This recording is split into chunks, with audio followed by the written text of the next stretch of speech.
The morning the county put the Pruitt barn up for auction, there were 11 people standing on the courthouse steps, and not a single one of them came to bid. They came to watch. They came the way people in small towns always come to things they expect to be entertaining, loosely gathered, arms crossed, coffee cups in hand, wearing the particular expression of those who already know how the story ends before it has started. The auctioneer was a heavy-set man named Roy Bevins who had been conducting county surplus sales for 22 years and had seen most everything a public auction could produce. He read the property description from a clipboard with the flat delivery of a man who had already eaten lunch in his mind and was simply waiting for the rest of the day to catch up. 4.3 acres, Rutherford County parcel number 0047. B. Including one derelict agricultural structure formerly known as the Pruitt Dairy Barn. No utilities connected. No residential dwelling. Condemned by the county inspector in March of the previous year. Reserve price set at $3 to recover unpaid property taxes. $3. The crowd found this funny in the way that only very small figures can be funny when placed beside very large problems. Nobody moved. Roy Bevins waited. A mockingbird somewhere in the oak trees above them made a sound like a rusty gate deciding whether to open. "Do I have $3? Roy asked, the question carrying the specific weariness of a man who already knew the answer. A hand went up at the back of the group. She was 38 years old. She had $41 in her checking account, a broken tailpipe held up by a wire coat hanger, and 2 children who needed lunch money by Friday. She had driven her stalling car 12 minutes late to this auction because it had died twice on Grayford Road, and she had spent a stretch of that last mile talking to it the way you talk to something that has no choice but to keep going. What she did not have was any business standing on a courthouse steps bidding on a condemned piece of property that everyone in Rutherford County had already agreed was worth less than the cost of inspecting it. She knew all this. She raised her hand anyway. Roy Bevins looked at her over his clipboard. Going once. Going twice. Sold to. He waited for a name. Della Holt, she said. Sold to Della Holt for $3. She felt the shift before she heard anything. The small movement of attention that travels through a group when something unexpected occurs. A few of them recognized her. She had grown up in Grayford, gone to school with their children, worked the register at the hardware store for 4 years before the ownership changed, and let her go. They knew her name. They knew what had happened to her family. And when they saw her hand come down, a few of them exchanged the kind of look that means they are trying to decide whether what they are witnessing is sad or amusing, and cannot quite settle on either. None of them asked her what she planned to do with a condemned barn on 4 acres of overgrown Rutherford County land that 2 developers and 3 private buyers had already declined to touch. They didn't need to ask. They had already decided the answer was nothing sensible, and nothing sensible was the answer they intended to carry home. If you're enjoying this story so far, don't forget to hit the like button and subscribe. Drop a comment telling me where in the world you're watching from. I love hearing from you. Della Mae Holt had not always been the kind of woman who bought condemned barns at county auctions for $3. For most of her adult life, she had been the kind of woman who kept her head down and her bills paid, and her expectations modest enough to fit inside the life that had been handed to her without too much reshaping required. She grew up the middle child of 3 in a house on the edge of Grayford, Tennessee, the kind of house where the paint peeled in long strips every summer and got patched with whatever was on hand, and where pride was worn quietly and poverty was never discussed directly, but was present in every conversation nonetheless, the way a third person in a room can be present without anyone acknowledging them. Her father, Leland, had worked the same machine at the same textile mill for 31 years until the mill closed. Her mother, June, had cleaned houses for other families in the county, rising at 5 every morning with a cheerfulness that Della had spent years trying to understand and had finally concluded was simply the armor her mother had chosen against the weight of a life that could have broken her. Della had been the quiet one, not shy exactly, but observant. She noticed things. The way her father held his coffee cup with both hands when he was worried, as if warmth could substitute for certainty. The way her mother hummed slightly louder when the bills were overdue. The gap between what people said and what they meant, which she filed away in some interior space without knowing what it was for. She married at 22, right out of the community college in Hartwell, where she had taken 2 years of business courses, and come away with enough knowledge to manage a small office and enough sense to know that managing a small office was not the life she had imagined when she was 12, and certain that something large and surprising was waiting for her somewhere just past Grayford's county line. His name was Kevin. He was handsome in a way that photographs captured better than real life did, and charming in the way that strangers believed more readily than people who knew him well. Della had believed it longer than most. They had a daughter, Cassie, born the year after the wedding, and then a son, Eli, born 4 years after that. And for a while the house they rented on Millpond Road felt like the beginning of something. Not perfect, not easy, but real in the way that things feel real when you are building them with your own hands and your own hope. Kevin left on a Thursday in November, which was not a dramatic day in any other respect. He left a note on the kitchen counter explaining that he had been unhappy for some time, that he had met someone in Hartwell, and that he hoped Della understood this was not her fault, which was the kind of thing people write when it is at least partially their fault, but they prefer not to examine that too closely. He took the newer of their 2 cars and the better part of their joint savings account, which amounted to a little over $2,000. Cassie was 11. Eli was 6. What followed was the kind of period that people who have been through it describe later in abbreviated form because the full account is too long and too exhausting to carry in conversation. Della applied for 3 jobs in the first week and heard back from none. She applied for 8 more in the following month and heard back from 2. She took a position answering phones for a real estate office in Hartwell at $11 an hour and sat in the parking lot on her first day, calculating whether this wage would cover rent and utilities and food, and concluded that it would, only if she was very careful and nothing unexpected happened. Things were not careful. Things were often unexpected. The car needed 2 new tires in January. Eli had an ear infection that required antibiotics and a doctor's visit that cost $140 after insurance. The furnace in the rental house made a sound like a man trying to start a conversation he didn't know how to begin, and then stopped working for 8 days in February, during which she and the children slept in the living room around an electric space heater. They moved from room to room like a portable sun. Her family tried to help in the ways that families try to help when they are not quite willing to do the thing that would actually help. Her mother brought food on Sundays, casseroles and bread and the occasional pie, delivered with the particular combination of love and worry that mothers carry when they can see their children struggling and cannot fix the cause of it. Her older brother Marcus lent her $400 in March and then referenced it in nearly every conversation they had for the next 2 years, not cruelly, but with the frequency of a man who needed to be reminded that he had been generous and had not been adequately thanked. Her younger sister Paula had married well and lived 30 minutes away in a house with 3 bedrooms and a kitchen she'd had professionally renovated. Paula's advice, delivered over coffee at her renovated kitchen table, was consistent. Della should move in with their mother temporarily. Della should sell the rental furniture and start fresh somewhere less expensive. Della should consider going back to school for something more practical. Though when pressed on what specifically would be more practical, Paula tended to become vague and talk about the economy in general terms. What Paula did not offer was money. What Marcus did not offer after the first loan was more. What her father, now retired and living on a fixed income of his own, could not offer was any assistance he was not already stretched to provide. Della understood this.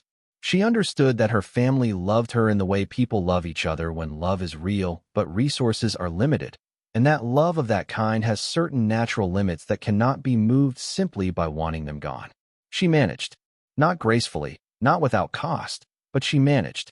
She added a second job on weekends cleaning vacation cabins near the lake in Harrisburg, 40 minutes east, driving there in the early mornings and back in the evenings, and using the extra income to pay down the credit card debt that had accumulated in the first 3 months after Kevin left.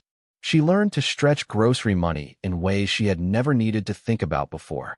The cheapest proteins, the vegetables that lasted longest, the bread on the day-old shelf. She learned to say no to Cassie and Eli in language that did not contain the word no. Not this week. Maybe next month. Let me think about that.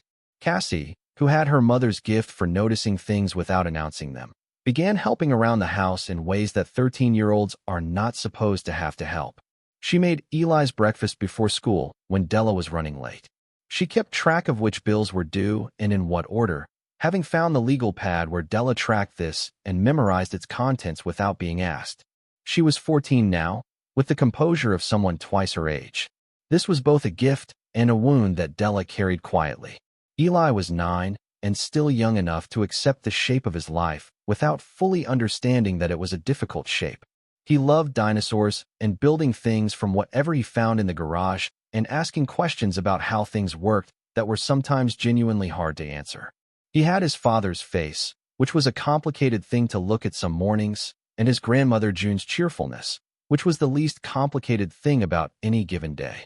This was Della's life in the 2 years before the auction.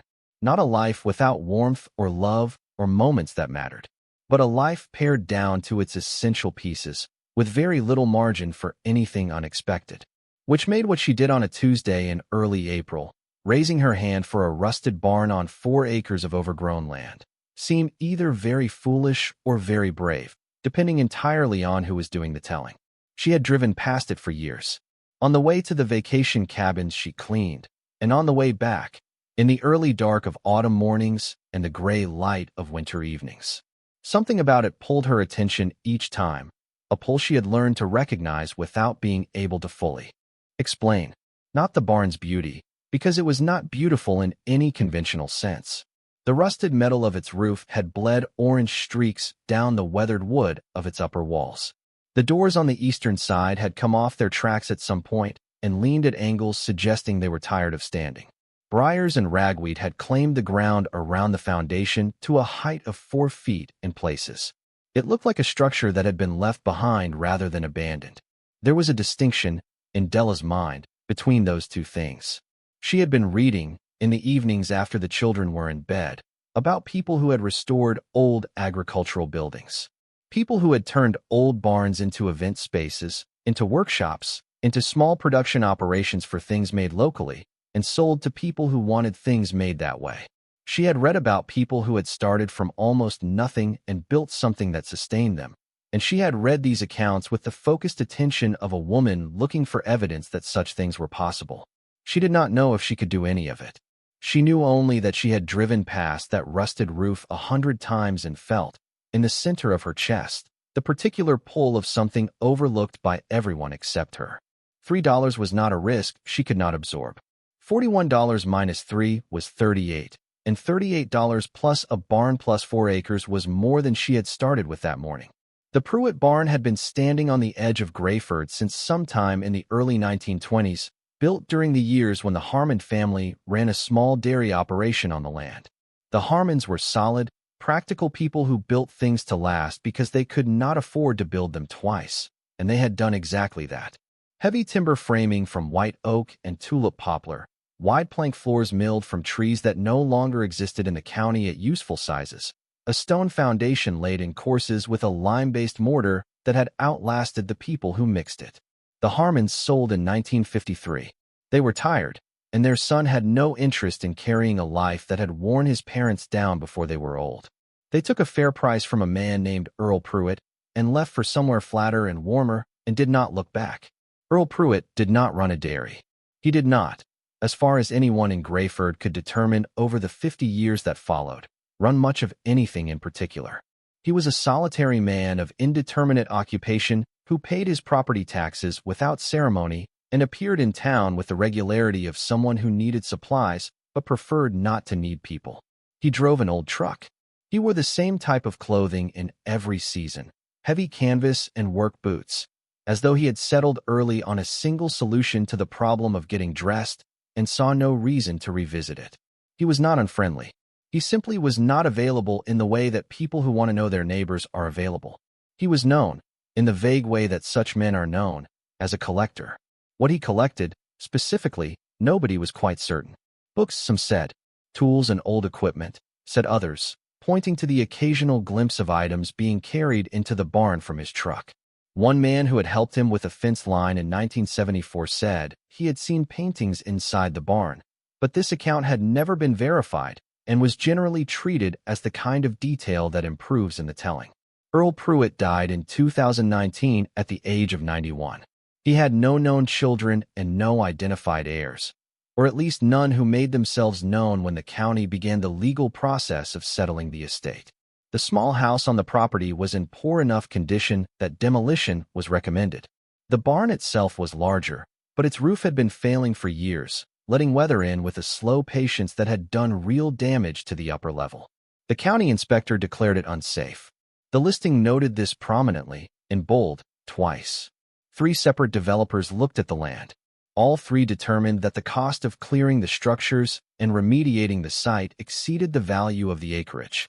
Private buyers declined. The price dropped incrementally for 2 years until it reached $3, which was the amount needed to recover the final unpaid property tax obligation, and the county simply wanted the liability off its books. Nobody bid. Until Della Holt. The news traveled the way news travels in small towns, which is immediately and comprehensively, with the efficiency of a system that has no formal infrastructure but has never needed one. By the time Della drove home that afternoon, her mother had already called. By dinner, Paula had sent 3 text messages, each one more careful than the last in the way people are careful when they think something is a mistake, but are trying not to say so directly. "You bought Earl Pruitt's barn," her mother said on the phone. Not a question, a thing she was working to understand. "I bought Earl Pruitt's barn," Della said. "For $3. For $3. A pause. Della could picture June pressing her free hand flat against her kitchen counter the way she did when she was gathering herself. "I know what condemned means and what it doesn't mean," Della said before her mother could finish the thought. "Condemned means the county won't use it for public purposes. It doesn't mean the structure can't be restored." "Della, that's going to cost. I know what I have and what I don't have, Mama. I've been managing that particular knowledge for 2 years." Her mother went quiet in the specific way that meant she understood she had come close to a line and was stepping back. "I just worry," she said, more gently. "I know. I'm going to go look at it properly this weekend. See what I'm actually dealing with. I'll let you know what I find." Paula called on Wednesday and did not attempt. "Careful." She asked how Della planned to pay for repairs on a condemned structure when she was already behind on rent, which was information Della had shared in a moment of vulnerability 6 months prior and was now being deployed as evidence in an argument she had not agreed to participate in. Marcus stopped by Thursday evening and stood in her kitchen with his arms crossed. Looking at the floor the way he looked at floors when delivering assessments he felt he had been invited to give even when he had not. He said the barn was a money pit, that she was throwing good money after bad, which he did not seem to notice was an odd formulation given that the good money in question was $3, that she clearly had not thought this through. When Della said she had been thinking about it for some time, Marcus said that thinking about something and planning something were different things, and when Della said she had plans, Marcus said he would need more time than he currently had to hear them and hoped she knew what she was doing. He drove away without asking what the plans were. The most pointed response came by email from her sister's husband Thomas, who was a loan officer at a bank in Hartwell and considered himself the family's resident authority on financial matters. He laid out his assessment in bullet points: property liability exposure, remediation costs for condemned structures, carrying costs for land that could not be developed or occupied, opportunity cost of time invested in a project with no realistic return. He closed by saying he was happy to discuss further if she wanted his perspective. Della read the email twice and saved it to a folder she labeled, with some deliberateness, for later. Her co-workers at the real estate office were not unkind, but they were curious in the way people are curious about decisions they expect to become cautionary tales. Her boss Derek asked with genuine puzzlement what the upside was. "You can't live in a barn," he said. "Not legally. Not without making it habitable, which costs considerably more than $3, Della said. "I know. I'm not planning to live in it." "Then what are you planning?" She explained briefly. The restoration, the event space or workshop, the local production angle she had been reading about. Derek listened with the expression of someone following a logic chain and not yet certain where it leads. He did not say she was wrong. He said the market for that kind of thing in Grayford was unclear to him, that the startup cost would be significant, that her time was already stretched thin, that perhaps she should talk to a financial advisor before investing further resources. She nodded and thanked him and returned to her desk. She did not call a financial advisor. What she had was not yet an investment. It was $3 and 38 more after them, and a barn that nobody had thought was worth anything. Financial advisors were for a later stage of the problem. If you're hooked on this story, make sure to subscribe and turn on notifications so you never miss an upload. Your support means everything and helps me bring you more emotional stories like this one. She went to the barn on a Saturday in early April, 2 weeks after the auction, with Cassie and Eli and a thermos of coffee and work gloves she had bought at the hardware store for $4. She told the children it was an adventure, which Cassie received with the measured skepticism of a teenager who understood that adventure was sometimes a substitute for difficult, and which Eli received with immediate enthusiasm because he was 9 and the word adventure had not yet been complicated by experience. The property was reached by a gravel road that had mostly reverted to dirt, running a quarter-mile off Grayford Road between 2 fields gone to pasture grass and wild cedar. The gate at the road entrance was padlocked with a county lock that Della opened with the key Roy Bevins had pressed into her hand after the auction, along with the deed and a brief summary of the liens and encumbrances, which were none. She swung the gate open and drove through slowly, navigating around deep ruts left by old truck tires and the places where drainage had failed and the ground had softened into something that wanted to hold onto wheels. The tree line fell away and the property opened ahead of her. The barn was larger than it looked from the road. From Grayford Road, viewed through a screen of overgrown cedar and wild privet, it appeared as a dark shape, reduced to a silhouette that suggested its scale without conveying it. Up close, it was substantial. The main structure rose to perhaps 35 feet at the peak of its gambrel roof, the upper portion clad in corrugated steel that had once been red and was now a complex mix of rust and char and the gray-brown of metal that has been weathered without protection for decades. The lower portion of the exterior walls was vertical board and batten siding, the boards wide and heavy, the kind that had been milled from heartwood of trees that no longer existed in the county at sizes adequate to produce them. The roof had failed visibly in 3 places. 2 sections of corrugated steel had peeled back or collapsed inward, leaving openings through which the April sky was visible.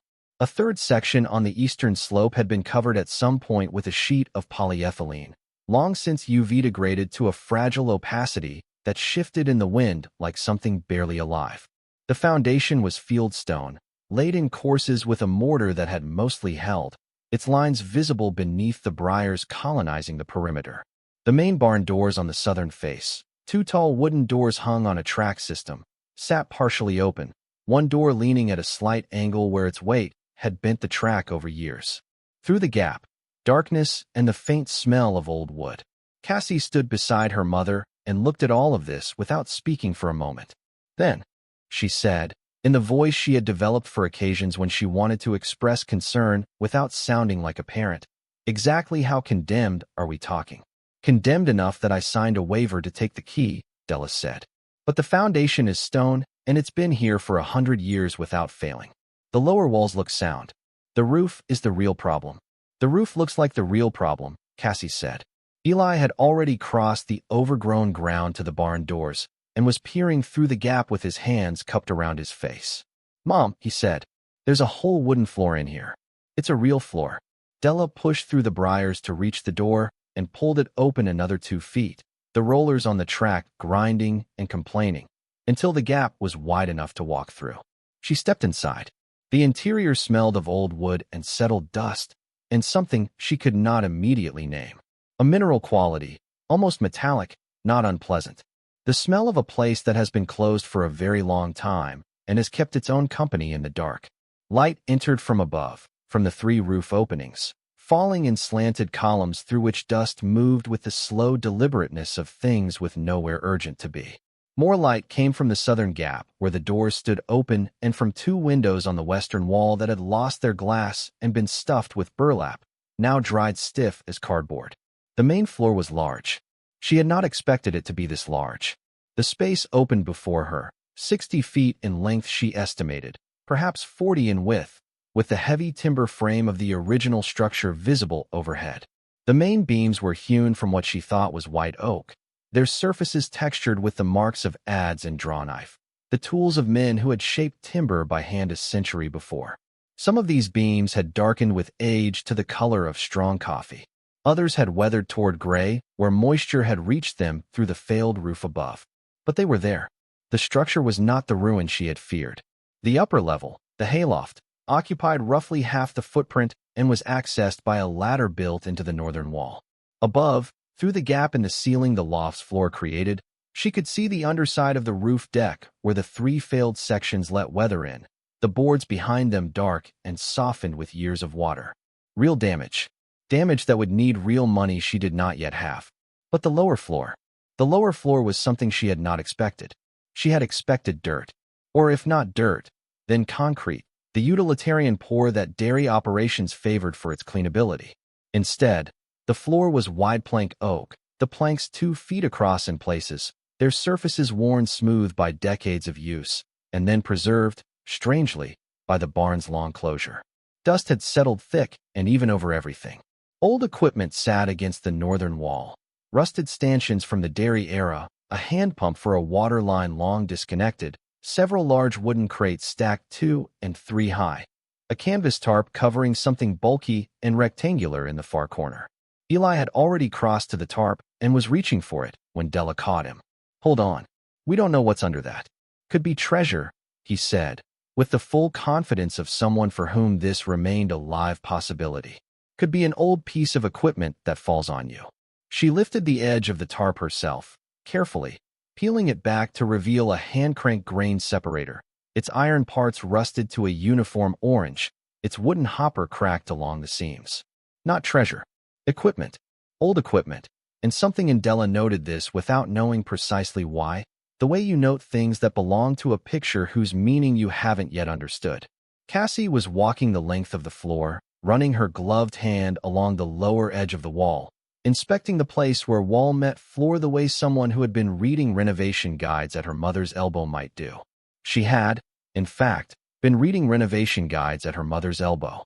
In the evenings over the past 2 weeks, while Eli did his homework and Della searched for information about barn restoration, Cassie had been reading alongside her, asking questions and contributing observations that were more often than not useful. "The floor is solid," Cassie said. She knelt and pressed both hands flat on a plank. "There's no give. You'd expect softness from water damage, but there's none." "How is it dry?" Della said, looking up at the roof openings. Cassie stood and looked up too. "The water's running somewhere else. Or the stone foundation course is protecting the lower level."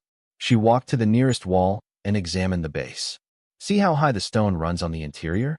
3 feet above the floor, maybe more. That's keeping moisture from coming in at grade level." Della walked to the wall and touched it. Cassie was right.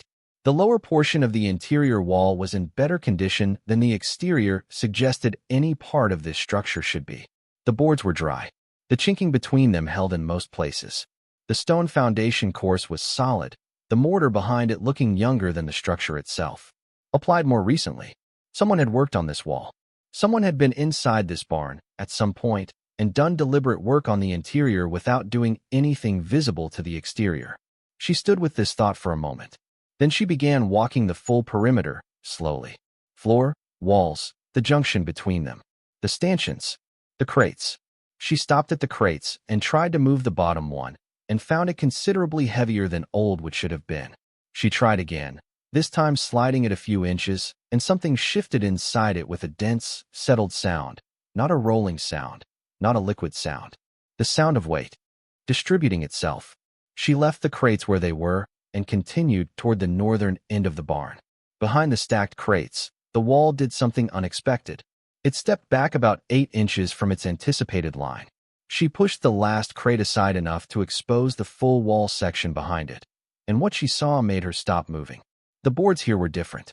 The same age and the same general type of wood as the rest of the lower walls, but installed differently. Where the rest of the barn's lower interior showed the original horizontal board and batten construction, these boards ran vertically. The seams between them were tighter, fitted more carefully than the rest of the wall.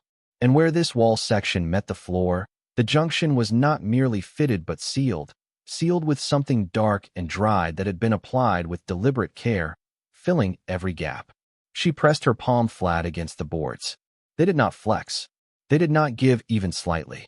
They were solid in a way that felt different from the walls around them. The solidity of something backed by mass rather than just its own thickness. She stood with her hand on the wall for a long moment. Cassie had come to stand beside her. She looked at the sealed seams, at the tight vertical boards, at the careful work that someone had done in the dark interior of a barn that nobody was supposed to be interested in. Then she looked at her mother. "That wall is not original to the barn," she said quietly. "No," Della said. "It's not." Below them, the floor held its secrets in the way the floor of a barn that smells faintly of something metallic and not quite identifiable holds its secrets. Steadily, patiently, in the manner of something that has been waiting a long time and has learned not to be in a hurry. Eli had come to stand beside them both. He looked at the sealed wall. He looked at his mother. He looked at the wall again. "Is that where the treasure is?" he said.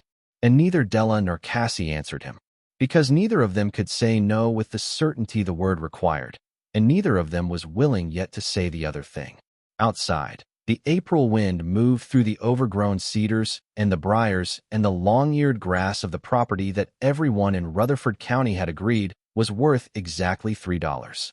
Inside the barn, the dust settled. The heavy crates sat on the wide plank oak floor, dense with whatever they contained. The sealed wall at the northern end held its line, built by hands that had cared enough to do the work carefully and quietly, in the years when Earl Pruitt was the only one who knew what was in here.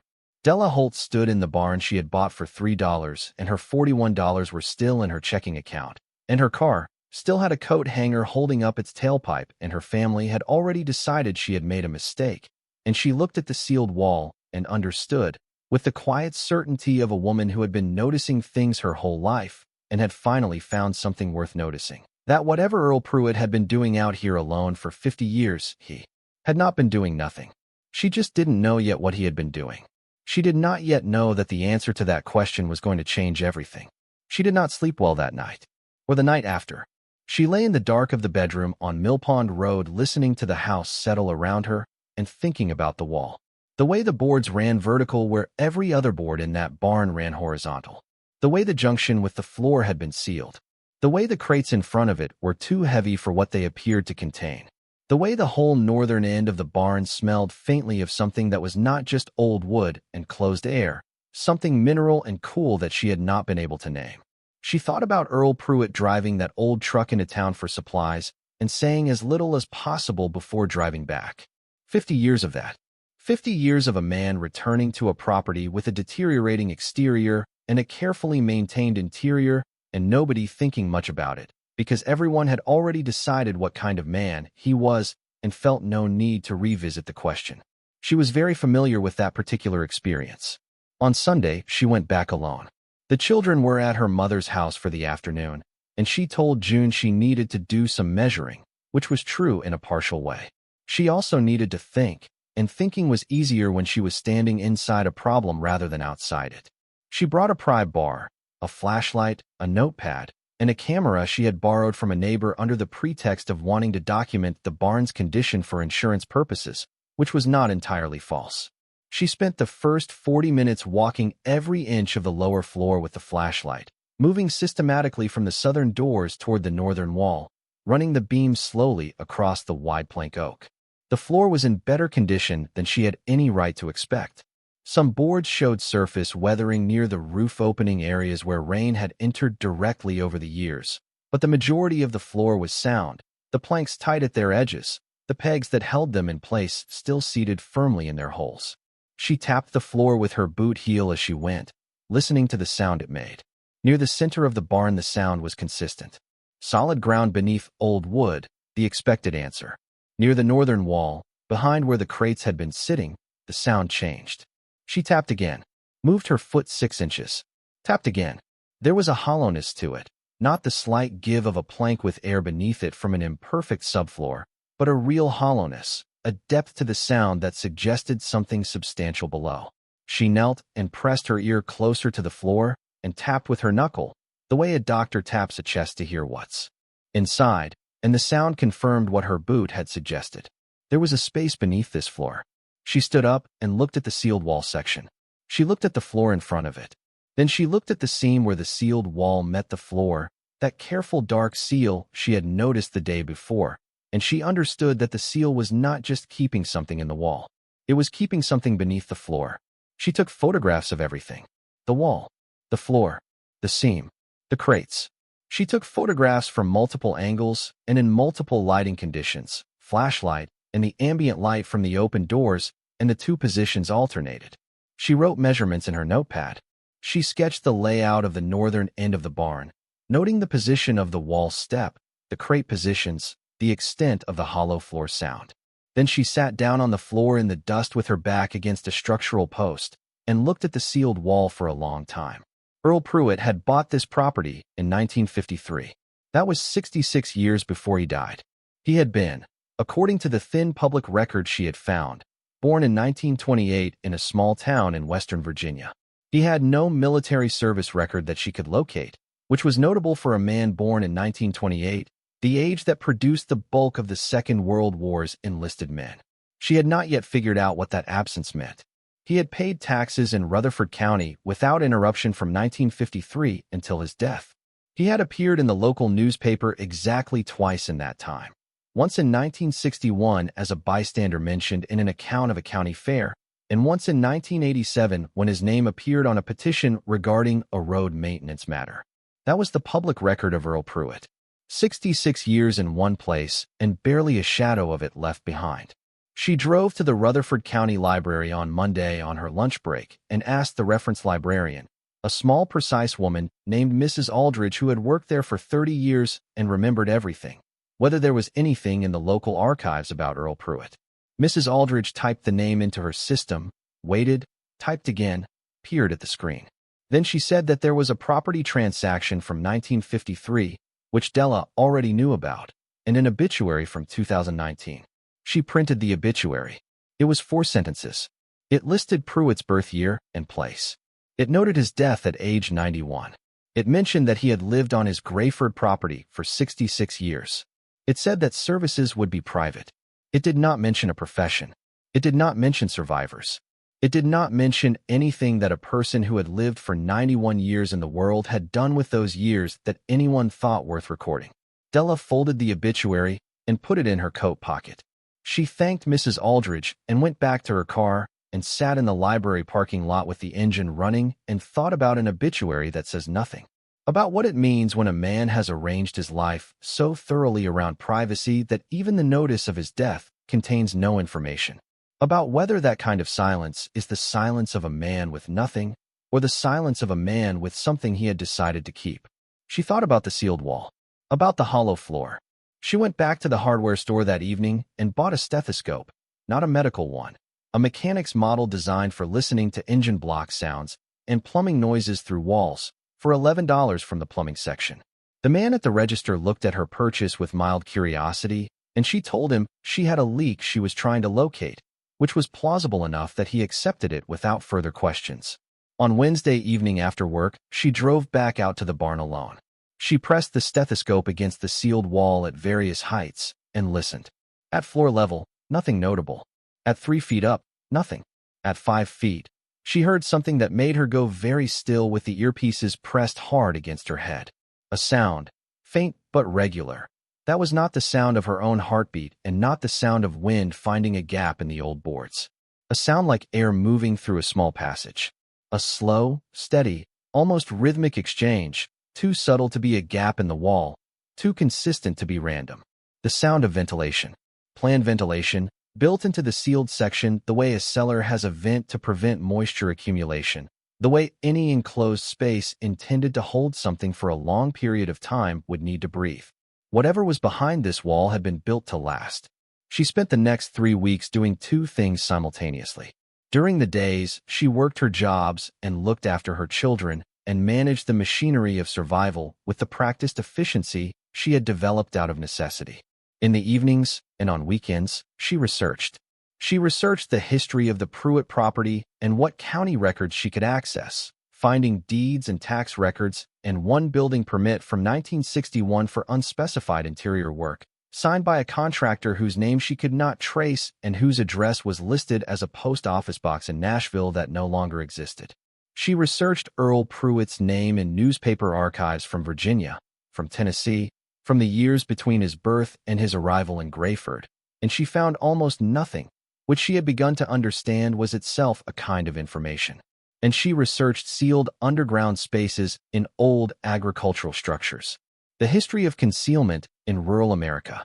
The people who had hidden things in the years after the Great Depression, when a generation of men and women who had watched banks fail and institutions collapse had developed a profound distrust of those institutions and a preference for keeping their own accounting.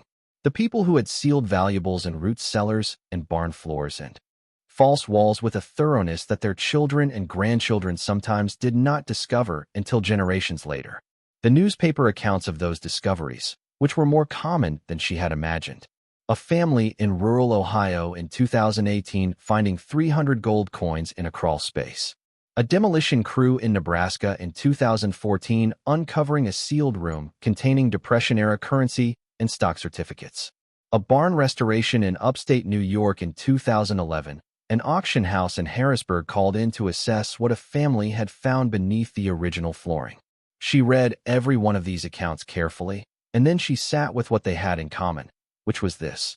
The person who had hidden the thing had known exactly what they were hiding and had done the work of concealment with the seriousness of someone who expected it to last.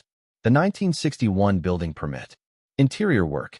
In a barn that nobody used for farming anymore. She drove out to the barn on a Saturday in early May with Cassie and Eli and a set of tools she had assembled over the preceding 2 weeks, a small crowbar, a hammer, wood chisels of several sizes, a flat pry bar, a second flashlight, and a level. She told the children they were going to carefully investigate the sealed wall. She told Eli specifically that carefully was not a suggestion but a requirement, a piece of information he received with the focused attention he brought to subjects he understood to be serious. She moved the remaining crates away from the northern wall, all of them, setting them to one side. They were heavy, each one heavier than old dry would had any reason to be, and she made a mental note about the crates and moved on. The sealed wall section was now fully exposed, running about 12 feet wide between the original barn wall on either side, rising to a height of about 8 feet before the original loft floor joists above it. The vertical boards were tight. The dark seal at the bottom seam was solid. There was no handle, no hinge, no obvious mechanism. She looked at it for a long time. Then she looked at the floor directly in front of it. She got down on her hands and knees with the flashlight and examined the floor at the base of the sealed wall. The dust here had been disturbed at some point, in a pattern she had not noticed on her previous visits because she had not been looking with the specific question in mind that she was looking with now. The disturbance ran in a shallow arc, about 4 feet across, centered on a point roughly in the middle of the wall's width. A swinging arc, the kind left by a door moving across a floor over many years of use. The door was in the floor. She ran her chisel along the arc line and found it in 3 minutes. A rectangular cut in the flooring roughly 3 feet by 4 feet. It seems tightened with the same dark compound used on the wall. The planks over the opening were not pegged and placed the way the rest of the floor was.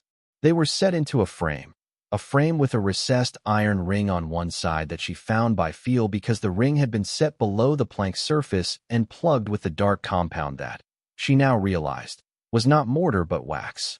Old wax, hardened to a near stone consistency, but wax. She dug the wax plug out of the ring with the tip of her chisel and pulled. The hatch came up. Cassie was beside her with the second flashlight before the hatch had finished swinging. Eli was behind Cassie, standing on his toes to see over her shoulder. The smell that came up from below was the smell that had been in the barn since the first day, that mineral coolness, but concentrated now, as if everything that had been a subtle suggestion in the larger space was now distilled to its essence. Cool, dry, still air rising from a depth below the floor, carrying the particular scent of a sealed stone space. The opening revealed the top of a set of stairs. Not a ladder, not a rope, not an improvised entry. Stairs. Stone stairs, cut into the earth and lined with flat fieldstone. 8 steps visible in the beam of the flashlight before the angle prevented her from seeing further. Someone had built this. Someone had built it carefully, with the intention of using it repeatedly over a long period of time, and had sealed it above, and had put up a wall in front of the hatch for additional concealment, and had moved crates in front of the wall for one more layer of suggestion that there was nothing here worth noticing. Della sat for a moment at the edge of the opening with her legs dangling over the steps and the flashlight beam pointing down, thinking about the year 1961 and the unspecified interior work and the contractor from a post office box in Nashville. She was 38 years old. She had $3 of skin in this game.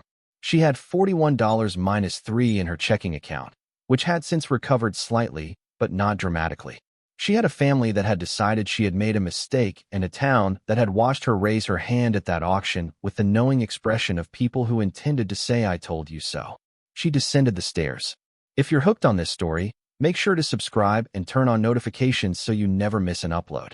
Your support means everything and helps me bring you more emotional stories like this one. The stairs went down 9 steps. She had miscounted from above. 9 stone steps, each one fitted and mortared with precision. The walls on either side of the staircase lined with the same flat field stone. At the base of the stairs, the space opened into a room. A room. Not a crawl space, not a shallow pit, not an improvised root cellar with earthen walls and a dirt floor.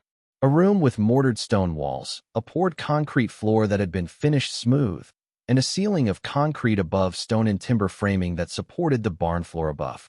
The ceiling height was about 7 feet, enough to stand upright with several inches to spare.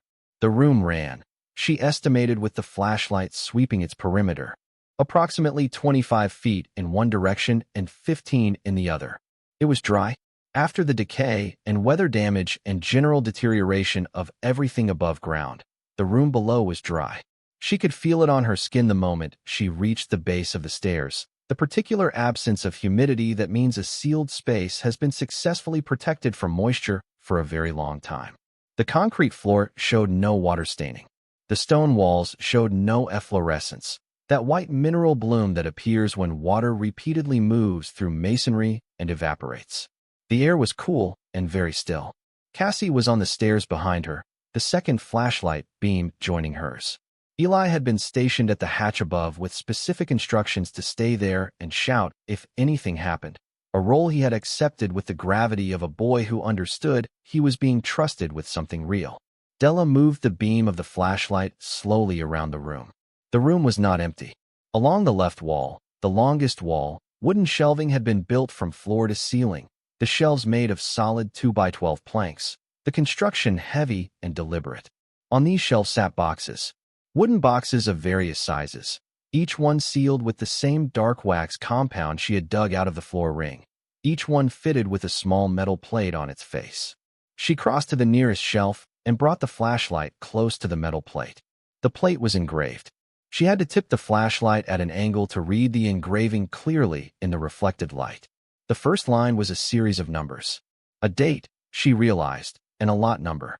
The second line was an abbreviation she did not immediately recognize, PCGS. She looked at the next box. Same format. Different date, different lot number, the same abbreviation. And the next, down the length of the shelf. There were 31 boxes on the first run of shelving alone. She counted the shelves. 4, floor to ceiling. And the shelving ran the full 25-foot length of the left wall. She looked at the right wall. More shelving. Different in character, these shelves wider and built with horizontal dividers rather than the uniform grid of the left wall, creating slots rather than flat platforms. Into these slots, things had been placed flat, wrapped in a material she recognized as acid-free archival tissue, the kind used by conservators and museums, the kind that costs more than regular tissue by a factor of several hundred. The wrapped objects were consistent in dimension, rectangular, varying in thickness. The slots were filled from floor to ceiling on this wall as well. Between the two sets of shelving, against the far wall, a metal cabinet sat on the concrete floor. Industrial, the kind used for document storage, its drawers sealed with a padlock that was still bright, meaning it had been treated with a rust-preventive compound at some point not too long before the barn's abandonment. Beside the cabinet, stacked flat on a wooden pallet, 6 wooden crates identical to the heavy ones upstairs. Their tops were secured with wood screws rather than nails. She stood in the center of the room and turned slowly with the flashlight and tried to calculate what she was looking at. She had read enough in the past 3 weeks to recognize several things. PCGS was the professional coin grading service, the organization that authenticated and graded rare coins, encasing certified specimens in sealed plastic slabs with an accompanying certification number. The boxes on the left shelving were, if her reading had led her to the correct conclusion, storage cases for graded coins. The wrapped flat objects on the right shelving were the right dimensions for paintings or framed works on paper. The pallet crates were heavy upstairs for the same reason they would be heavy here, because they contained things that were not light. She brought the flashlight close to the nearest box on the left shelving and looked at the lot number. Then she took her notepad from her jacket pocket and wrote it down. She wrote down 3 more lot numbers from different shelves, one from each shelf level. She wrote down the dimensions of the wrapped objects on the right. She wrote down the model number from the metal cabinet's manufacturer plate, which gave her a year of manufacture, 1959. She went back upstairs. Cassie was sitting at the edge of the hatch looking at her. Eli was standing 2 feet away from the hatch, technically not at it as instructed, and looking at his mother's face with the attentiveness of a child reading weather. "What is it?" Cassie said. "I don't know yet," Della said, "but I need to make some phone calls." She drove home and put the children to bed and sat at the kitchen table with her laptop and the notepad and the flashlight she'd carried inside from the car. She typed the first lot number she'd written down into a search engine, then the second, then the PCGS abbreviation followed by the type of number format she'd seen on the metal plates. The search results came back and she sat with them for a moment before she began to read. PCGS was exactly what she had thought it was. The certification numbers on the boxes corresponded to a format used by the service beginning in the late 1980s, when graded and encapsulated coins became the standard for serious coin collectors and dealers. She found the PCGS online registry, which maintained records of certified coins, and she typed in the first lot number from her notepad. The registry returned a result. The coin was a 1907 St. Gaudens Double Eagle, ultra high relief. The certification was accompanied by a grade notation and a population report indicating how many coins of that particular type and grade had been certified by the service. She sat looking at this information for a while before she opened a second browser tab and searched for the current market value of a 1907 St. Gaudens Double Eagle, ultra high relief. The search returned auction results. The most recent was from a major numismatic auction in 2021. A single 1907 St. Gaudens Double Eagle, ultra high relief, in the grade she had read on the certification plate in the basement room, had sold at auction for $137,000. She sat with that number.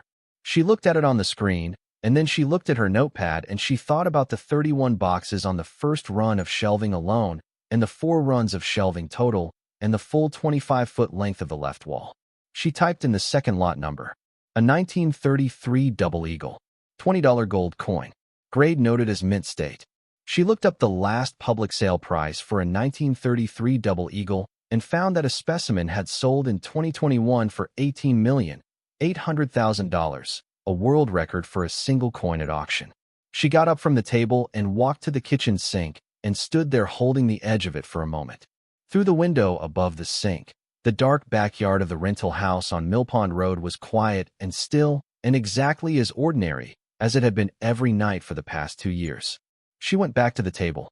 She typed in the third lot number, a 1794 flowing hair dollar, considered by numismatists to be the first silver dollar struck by the United States Mint.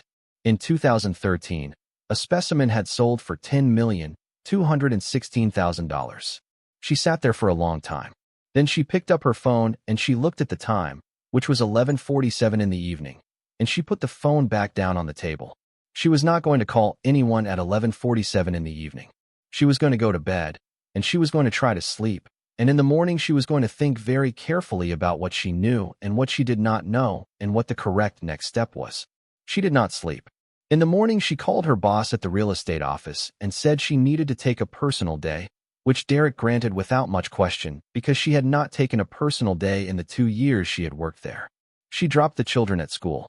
She drove to the Hartwell Public Library, which had a more extensive reference section than Grayford's branch, and she spent 3 hours at a research terminal looking up every coin in her notepad, every piece of information she had written down from the plates on those shelving boxes. What she found, assembled piece by piece over those 3 hours, was enough to make her hands unsteady in a way they had not been since the morning Kevin left his note on the counter. She found an appraiser. Not immediately, and not without care. She spent 2 more evenings reading about how coin collections of significant value were properly assessed, about the difference between a dealer who bought and sold and an independent appraiser who worked for no party but the truth, about the certifications that mattered and the ones that did not, about the process by which a collection was inventoried and its values established for insurance or estate or sale purposes. She read forum discussions among serious collectors about appraisers they trusted and appraisers they had reason not to trust. She wrote down 3 names that appeared repeatedly, with consistent credibility attached to them.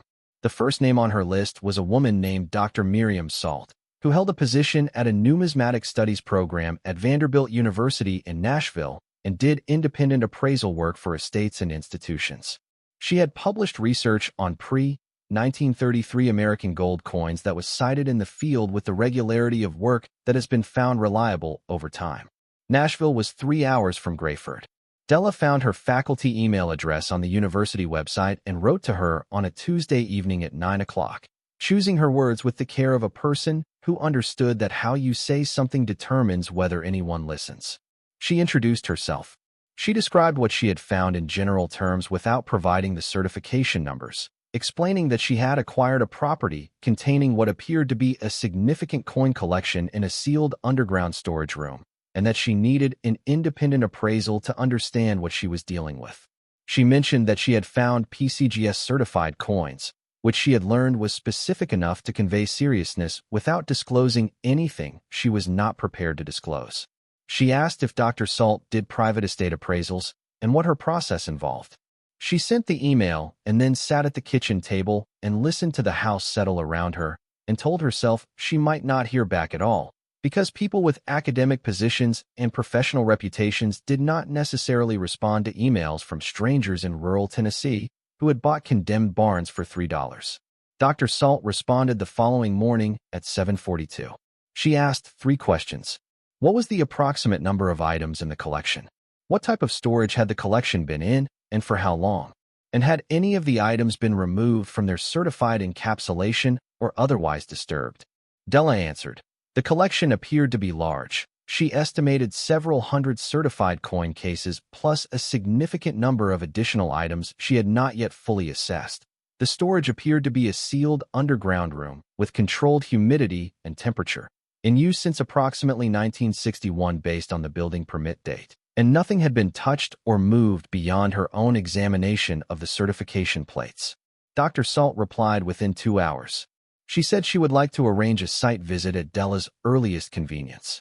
She said this in language that was professionally restrained but carried beneath it, Della thought, the particular quality of a person who was trying to remain professionally restrained about something that was making restraint difficult.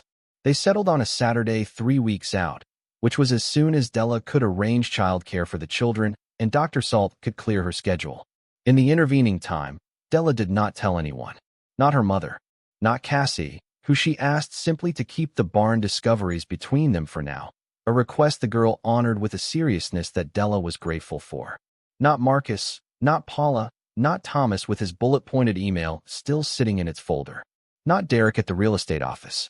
Not the neighbors, not the people at the auction who had watched her raise her hand, not anyone. She went to the barn twice more in those 3 weeks, alone each time, early in the morning before the children were awake.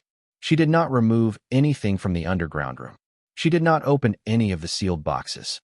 She took photographs on both visits, methodical documentation, the way she had read that someone in her position should document everything before anything else happened. She photographed the shelving from multiple angles. She photographed the wrapped objects on the right wall, noting their dimensions carefully in her notepad. She photographed the pallet crates. She photographed the metal cabinet and its padlock. On her second visit, she opened one of the wooden crates upstairs, the one she had moved first and found heaviest. She removed the wood screws from the lid with a screwdriver she had brought for the purpose and lifted the top. Inside, nested in beds of archival tissue and separated by sheets of acid-free cardboard, were paintings. Stacked paintings, 8 of them, each one protected from the others by the archival materials and by wooden spacers fitted to the crate's interior dimensions with the precision of custom manufacture. She lifted the edge of the archival tissue on the topmost one and looked at the canvas without removing it. It was a landscape. American, she thought from the palette and the rendering of light, the kind of amber and shadow that characterized a school of painting she had seen in library books. The paint surface was intact. The canvas showed no cracking or lifting. The back was stamped with what appeared to be a gallery label, its ink faded but legible in the flashlight beam. She read the label. She read it again. She took a photograph of it with the flashlight positioned at an angle to make the faded text visible. Then she replaced the archival tissue over the painting's surface and put the lid back on the crate and drove home. She looked up the gallery name that evening. It had been located in New York City and had closed in 1958. She looked up the artist's name she had been able to make out from the signature in the painting's corner. She found him in the catalog of American regionalist painters, a man who had worked from the 1930s through the 1950s and whose paintings had sold at auction in recent years for prices that she wrote in her notepad and then looked at for a long moment with her pen still in her hand. The morning Dr. Miriam Salt arrived in Grayford, she drove a sensible gray sedan, and she was smaller than her professional correspondent suggested, a woman in her early 60s with short gray hair and the compact, precise movements of someone who had spent decades handling small and valuable things and had organized her entire physical manner around the practice of not disturbing them. She wore gloves in her jacket pocket, white cotton, the archival kind, which she had not been asked to bring but had brought because of course she had. She shook Della's hand in the driveway of the Pruitt property with the directness of someone who did not spend time on unnecessary formalities. Then she looked at the barn. She stood looking at it for a moment before she said anything. The rusted roof, the weathered boards, the briars at the foundation, the leaning eastern doors. "And you bought this," she said. "For $3, Della confirmed. Dr. Salt was quiet another moment. Then she said, "Let's go inside." Della had cleared the path through the briars on her previous visits, enough that a person moving carefully could reach the southern doors without major difficulty. She led Dr. Salt through, watching the appraiser's eyes move across the interior space the way her own had the first time. The timber frame, the wide plank floor, the stanchions against the wall, the quality of the structure beneath the deterioration. Dr. Salt said nothing until they reached the northern end of the barn and Della showed her the open hatch in the floor. Then she said, carefully, "Who else has been down here?" "My daughter was with me when we opened it," Della said. "No one else. No one else knows. No one else knows." Dr. Salt looked at the hatch and the stairs below it for a long moment. Then she put on her white cotton gloves and descended. Della followed her down. She watched Dr. Salt's flashlight sweep the room with the controlled slowness of a woman who was taking inventory of everything she was seeing before she allowed herself to react to any of it. She watched the beam move across the left shelving, across the labeled boxes, across the rows and rows of PCGS cases. She watched it cross to the right wall and travel along the wrapped objects stacked in their archival slots. She watched it find the pallet crates and the metal cabinet. Dr. Salt stood in the center of the room and turned in a slow circle, the flashlight sweeping with her. She did this once. Then she stood very still with the beam pointing at the left shelving. She walked to the nearest shelf and brought her face close to the label on the nearest box without touching it. She read it. She moved to the next box and read that label. She went to the second shelf and read labels there. Third shelf. Fourth. She moved along the shelving slowly, reading, her face carrying an expression that Della could not fully interpret except that it was not the expression of a person who had been shown what they expected. She returned to the center of the room. "Miss Holt," she said. "Yes. I need to ask you something, and I need you to answer me honestly." "Of course." Dr. Salt turned to look at her directly. "Had you any idea, before you bought this property, that there was any possibility of finding something like this?" Della thought about the drives past the barn on dark mornings. The pull in her chest that she had never quite been able to explain. The sealed wall, and the hollow floor, and the mineral smell, and the crates that were too heavy, and the auction where nobody raised their hand but her. "No," she said. "I had a feeling. I didn't have a reason for it. I just knew the barn had been overlooked by everyone. And I thought that sometimes things that are overlooked because nobody was paying attention, not because they have no value." Dr. Salt was quiet for a moment. Then she said, "I'm going to need to spend several hours here today. I'm going to need to open some of the cases, with your permission, to verify condition. I'm going to need to photograph and document what I can see on the shelving labels before I open anything. And I'm going to need to talk to you about what happens next, because what happens next is going to require some careful thought. What can you tell me right now? Della asked. Before the documentation, just your initial impression. Dr. Salt looked at the shelving. She looked at the wrapped paintings. She looked at the pallet crates that Della had not yet shown her the contents of. My initial impression, she said slowly. My initial impression is that Earl Pruitt spent approximately 60 years acquiring things that other people did not have the patience or the knowledge to recognize, and that he kept them in the best possible conditions for preservation, and that at some point he decided the most important thing was that they lasted, and that whoever found them next deserved to find them intact. She paused. My initial impression, she continued, is that what is in this room represents one of the most significant private numismatic and fine art collections I have encountered in 30 years of this work. I am not going to give you a number today, because a number requires documentation and verification, and I will not tell you a number I have not earned the right to say. But I will tell you this. She turned to look at Della directly. $3, she said, is going to be the best investment anyone in Rutherford County has ever made. Della stood in the underground room that Earl Pruitt had built in 1961 and maintained for 50 years in silence and secrecy, and she looked at the shelving that ran the full length of the wall, and she looked at the wrapped paintings, and she looked at Dr. Salt's careful face, and she thought about a barn that everyone had agreed was worth nothing. About 11 people on a courthouse steps who had come to watch, not to bid.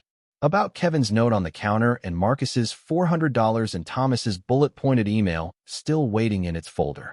About the 2 mornings a week she cleaned other people's vacation cabins and the $11 an hour at the real estate office and the wire coat hanger holding up her tailpipe and the $41 that had been her whole margin against everything.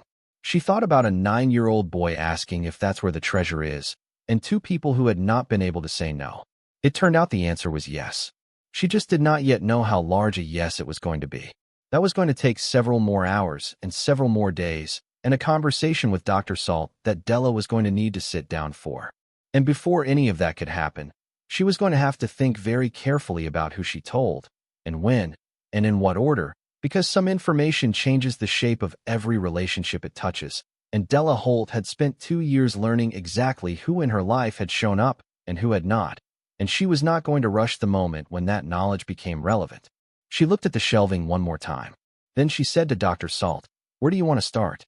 And Dr. Salt pulled out her documentation forms, and she put her flashlight in the stand she had brought for exactly this purpose, and she began. Dr. Miriam Salt worked for 4.5 hours on that first Saturday. She would come back the following Saturday, and the Saturday after that, and twice during the week between those visits, driving 3 hours each way from Nashville with her documentation forms and her archival gloves and a precision scale. She brought on the second visit in a padded case that she handled the way you handle something that has never been wrong and you intend to keep that way. Della was present for every visit. She had arranged extended childcare with her mother, telling June only that she needed uninterrupted time at the property for several weekends while she assessed the restoration scope. This was true enough that she did not feel she was lying. She was assessing a scope. The scope was simply larger than June would have imagined. The process Dr. Salt followed was methodical in the way that serious work is methodical. Each step completed before the next was begun, nothing rushed, nothing assumed. On the first visit she photographed every shelf label without opening a single box, working from left to right along the shelving system, recording certification numbers and grade notations and dates and lot identifiers with the systematic focus of someone who understood that documentation was the foundation on which everything else rested and that a weak foundation ruined everything built on top of it. She photographed the right wall archival slots from multiple angles. She documented the dimensions of the room, the construction of the shelving, the condition of the walls and floor and ceiling.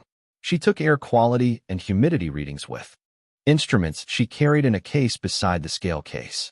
She did not tell Della anything quantitative on the first visit. She thanked her, confirmed the next appointment, and drove back to Nashville. On the second visit, she began opening boxes. Not all of them, but a systematic sample, one from each shelf level, one from each end and the center of each run, chosen to establish a baseline understanding of the collection's scope and condition before anything was moved or cataloged in full. She opened each box with the slow care of someone who has learned that patience is not optional and removed the sealed PCGS slab inside with 2 hands, holding it to her flashlight's beam, reading the encapsulation data, examining the coin's surface through the protective plastic. Each time she did this, she was quiet for a moment before she recorded the information in her forms. Della watched her face and learned over the course of that second visit to read something in the brief pauses that followed each examination, a quality of stillness that was different from neutral. It was the stillness of a person encountering the expected and finding it exceeded. She opened the first of the pallet crates on the third visit. This was the visit Della had been waiting for most, because the crates had not come from below. They had been in the barn upstairs, which meant Earl Pruitt had brought them there on his truck on some particular day from some particular source, and the source might tell her something about the man that the county records had refused to provide. Inside the first crate, bedded in archival tissue and separated by custom-fitted dividers, were 8 paintings.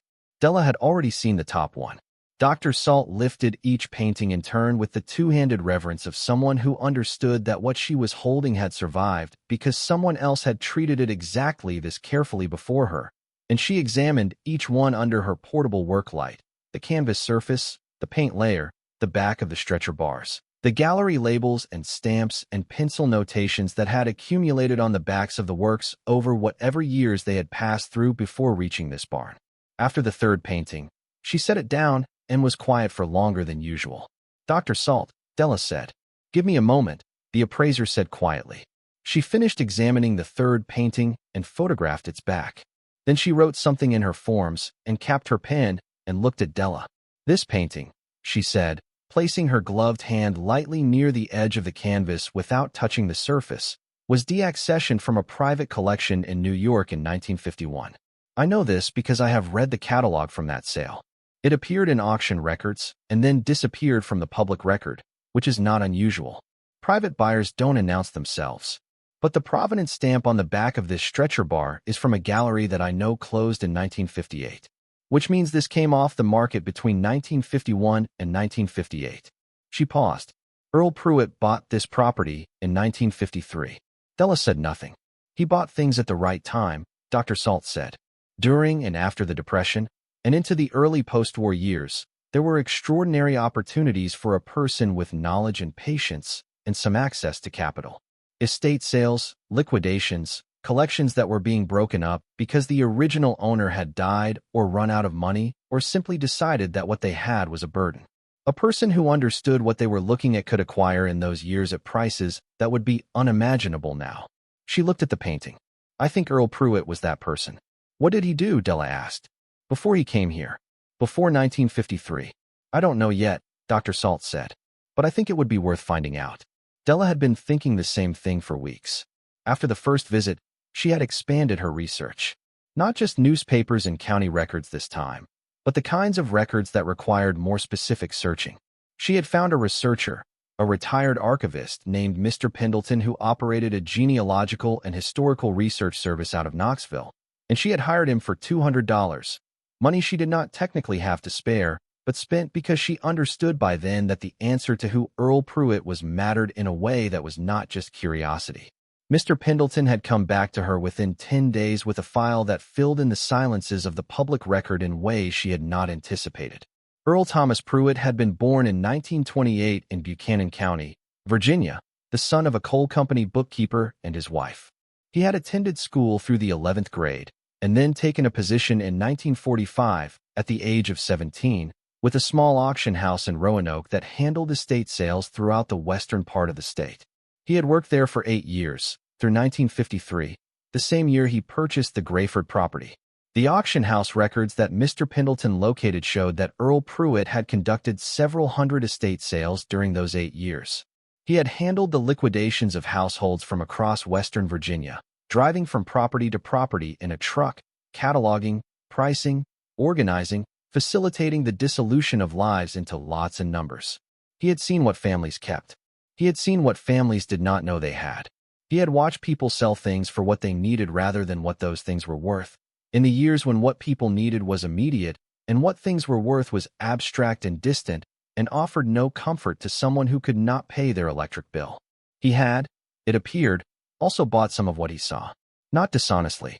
Mr. Pendleton had found no evidence of fraud or manipulation.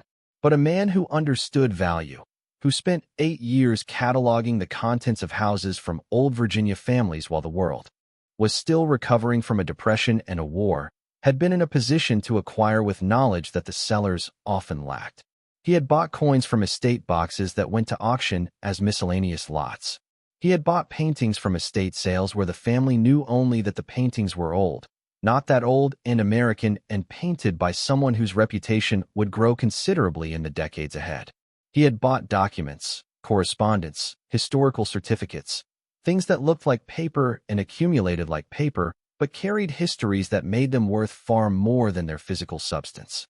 He had done this for 8 years, and then he had taken what he had accumulated and his acquired understanding of its value, and he had bought 4 acres of land in rural Tennessee and a barn that gave him a place to keep it, and he had built a room in the earth below that barn that was designed to last a very long time, and he had spent the remaining 66 years of his life adding to what was already there, attending sales and auctions as a private buyer known to no one, never advertising what he had, never discussing it, maintaining the exterior of his life as a man of no particular consequence, while the interior told an entirely different story. He had died without telling anyone, whether from choice or from the simple arithmetic of a man who had no family and had spent too long in his own company to remember how to give anything away. Della did not know and could not know. But he had kept excellent records. The certification plates on the coin cases, the provenance documentation she would later find in the sealed metal cabinet, the careful archival storage, the sealed room itself. These were the records of a man who intended what he had to survive him, who had organized it for discovery even if he had not organized its delivery. She had sat with all of this for a long time before she went back to the barn for the 4th appraisal visit.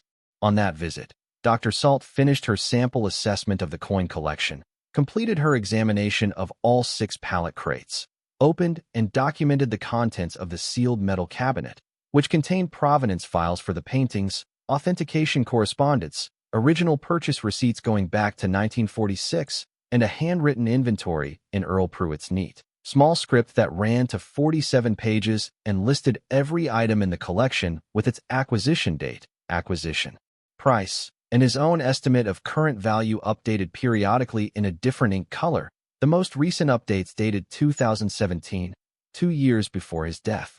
Dr. Salt sat at the base of the stairs with this inventory in her hands for a long time before she spoke.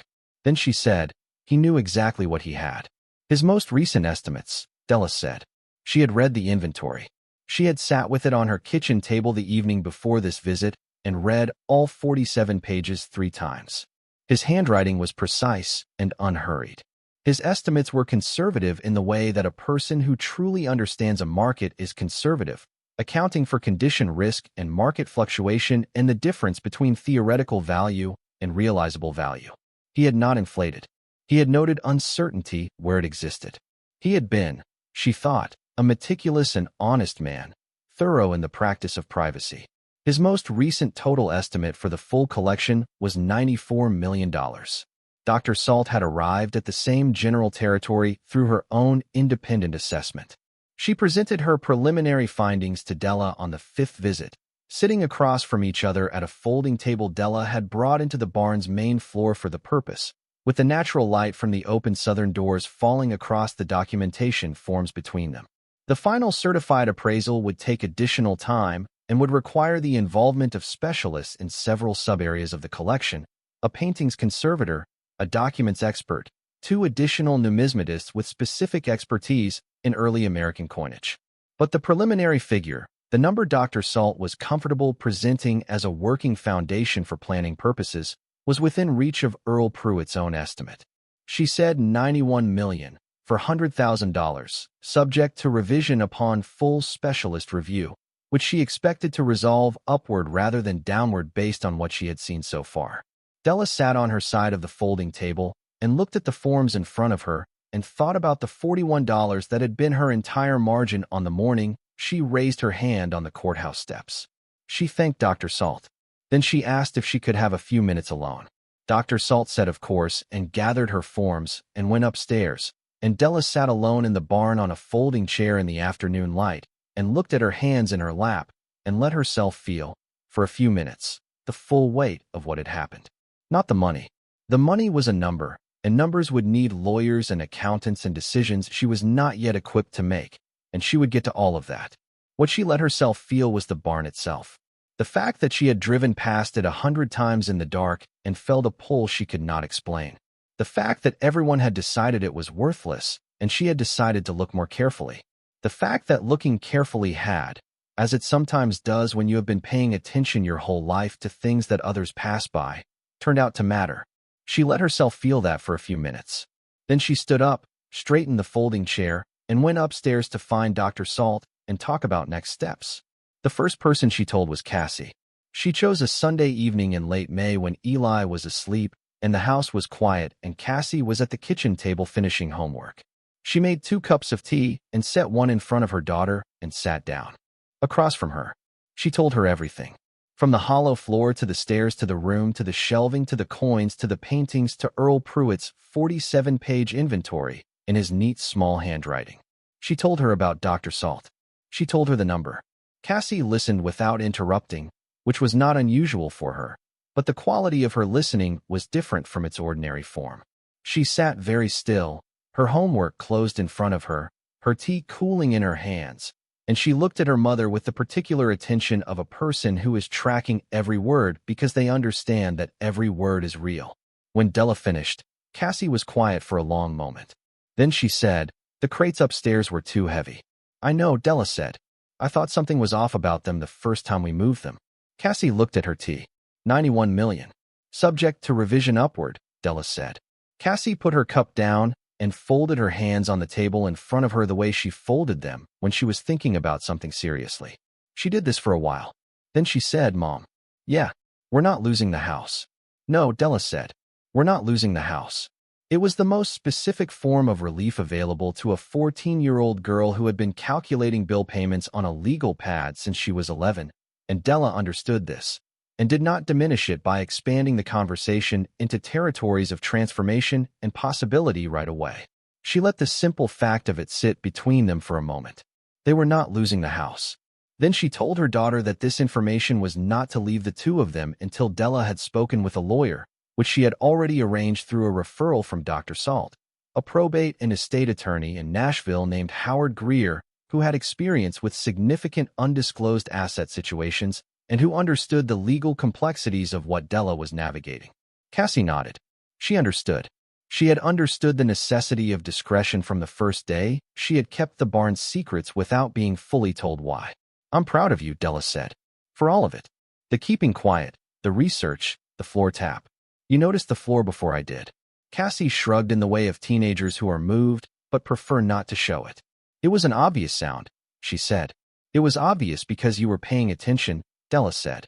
"You taught me to pay attention." They drank their tea. Outside, the early summer dark had settled over Mill Pond Road, and the sounds of the neighborhood were ordinary, exactly as ordinary as they had always been, and they were both aware of the difference between what the sound suggested and what was actually true. Howard Greer met with Della in his Nashville office on a Thursday afternoon 3 weeks after the 5th appraisal visit. He was a long-limbed man in his late 50s with a calm, methodical manner and the habit of asking one question at a time and listening completely to the answer before asking the next one, which she found immediately reassuring. He had reviewed the documents she had sent ahead of time. The deed, the county records, the preliminary appraisal summary Dr. Salt had prepared, and the copy of Earl Pruitt's handwritten inventory that Dr. Salt had photographed and transmitted for legal review. He told her the legal situation was more straightforward than she might have feared. She had purchased the property through a legitimate public auction process. The purchase included all structures and their contents, as the county had made no specification to the contrary and had conducted no inventory of the property's interior prior to sale. The collection's presence in the underground room constituted contents of the purchase structure and was covered by her ownership. Earl Pruitt had died intestate, without a will, and his estate had been closed by the county after no heirs came forward. The property had cleared through that process before the auction. He recommended several immediate steps. An insurance policy covering the collection at the preliminary appraised value, arranged through a specialty firm he worked with regularly. A security assessment of the property, to be followed by appropriate physical security measures while the collection remained in situ. Completion of the full specialist appraisal, and a meeting with a tax attorney, because $91 million of suddenly acquired assets had implications that required someone whose specific expertise was in that territory. He also recommended she say nothing publicly until all of these things were in place. She told him she had already told her daughter and no one else. He said that was correct. He said a great many people were about to find out, and that the order in which they found out would shape a great many things, and she should think carefully about that order. And in the meantime, the property needed security, and the collection needed insurance, and they should get started today. She called her mother from the parking garage of Howard Greer's office building. She had thought about how to do this for several weeks, turning it over in the evenings after the children were asleep, and she had decided that the thing she owed her mother above all was clarity, because her mother had worried without understanding what she was doing since the day of the auction, and Della understood what that kind of worry cost a person, having done it herself on behalf of her own children. The worry had been real. It deserved a real answer. She told June about the barn, about the room below it, about Earl Pruitt and the 47-page inventory and Dr. Miriam Salt and Howard Greer. She told her the number carefully, making sure June understood that this was a verified preliminary figure from a professional appraiser, not speculation, not a mistake. Her mother was quiet for a long time. Then June said, in the voice of a woman who had risen at 5, every morning for 30 years to clean other people's houses. How much? 91 million, Mama. Subject to revision upward. Another silence, longer. Then June said, and you bought the barn for $3. For $3. Her mother started to say something and stopped. Started again. Stopped. Then she made a sound that was not quite crying and not quite laughing, but contained elements of both. And she said, Baby, your grandmother used to say that the Lord puts the treasure where the proud won't look, and the humble can't help but find it. Della sat in the parking garage and listened to her mother and felt the tears come quietly and did not try to stop them. She had spent 2 years not crying, or crying only when both children were fully asleep, crying efficiently and privately, and then stopping. She let these ones happen the way they needed to happen. When June was calmer, Della told her the same thing she had told Cassie. Nothing to anyone yet. Not Leland, not Marcus, not Paula, not Thomas. The lawyers needed time and the insurance needed to be in place, and there was a correct order to things, and she intended to follow it. Her mother said she could do that. She gave her 3 weeks. The story broke on a Thursday morning in late June. It did not break the way Della had planned it, because stories of this size do not break the way anyone plans them. What happened was that one of the specialty insurance adjusters who conducted the initial security assessment of the property was from Hartwell, and he mentioned to his wife that he had spent the day at an old barn in Grayford evaluating a coin collection of significant value, and his wife mentioned it to a friend, and the chain of mention reached, within 48 hours, a reporter at the Hartwell Courier-Dispatch who had a good nose for local stories and made a call to the county courthouse to ask about recent property transfers on the Grayford Road corridor. Roy Bevins answered the courthouse line that day. Roy Bevins, who had read the property description in the flat delivery of a man thinking about lunch and said sold to Della Holt for $3. He confirmed the sale. The reporter called Della. Della had been warned by Howard Greer that this moment would likely arrive before she was fully ready for it, and she had prepared accordingly. She thanked the reporter for calling, confirmed that she had made a purchase at a county auction, and said that she was working with legal and appraisal professionals to assess the property and would have a statement to make when that process was complete. She said this pleasantly and without elaboration and got off the phone in 4 minutes. Then she called Marcus. She had thought about this call more than any other. She and Marcus occupied a particular territory in their relationship, the territory of siblings who loved each other without always liking the conditions under which that love operated, and Marcus's $400 loan and his assessment that she had not thought the barn purchase through had been sitting between them since April without resolution. She did not call him to address those things. She called him because he was her brother and she did not want him to hear this from a neighbor or a newspaper, and that desire was the clearest guide she had to what the right thing was. She told him about the barn. She told him the number. He was quiet for a moment. Then he said, "You bought that barn for $3. That's right. And inside it." She confirmed what was inside it. A pause that lasted long enough to contain several things she would never know for certain. Then Marcus said, "Della, I know," she said. She meant it as an absolution rather than a reminder, and she thought he heard it that way, because what he said next was not an apology, which would have been complicated, but something simpler. He said, "What do you need?" And that, she thought, was the most useful thing her brother had ever said to her. Paula was harder. Not because she was unkind about it, but because she was exactly as kind as she was capable of being, which meant she arrived at Della's house on the Saturday after the Hartwell Courier-Dispatch piece ran, with a bottle of champagne and an embrace and a long account of how she had always believed in Della's instincts, how she had told Thomas from the beginning that Della was onto something, how she had privately felt, even when she was expressing concern, that her sister had a quality of perception that set her apart. Della listened to all of this and poured the champagne and smiled and said thank you for coming, and she meant it, because Paula was her sister and she did love her, and the rest of it was just the human machinery of someone trying to reconcile what they had actually said with the version they wished they had said. Thomas did not call. He sent an email. It was much shorter than the first one. The bullet points were gone. The Hartwell Courier-Dispatch piece ran on a Friday. By Saturday afternoon, it had been picked up by the Knoxville regional outlets. By Sunday, it was on 3 Nashville stations.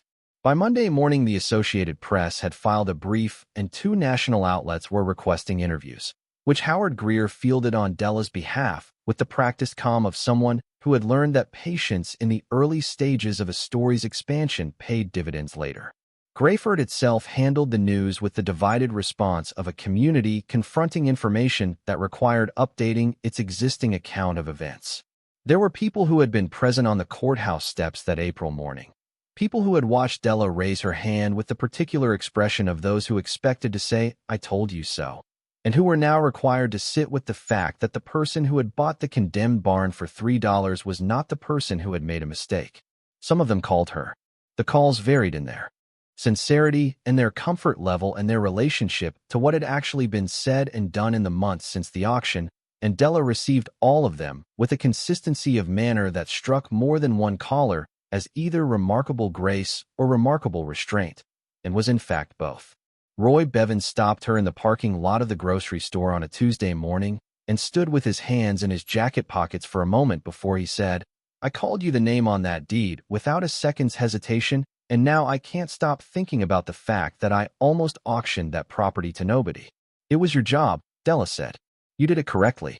You gave everyone the chance. Not everyone wanted it. One person did. That's how it works." Roy nodded slowly. He was a practical man, and practical men, Della had learned, often responded to facts that revised their expectations not with elaborate apology, but with the simple acknowledgement of the revision. He said he was glad it had been her.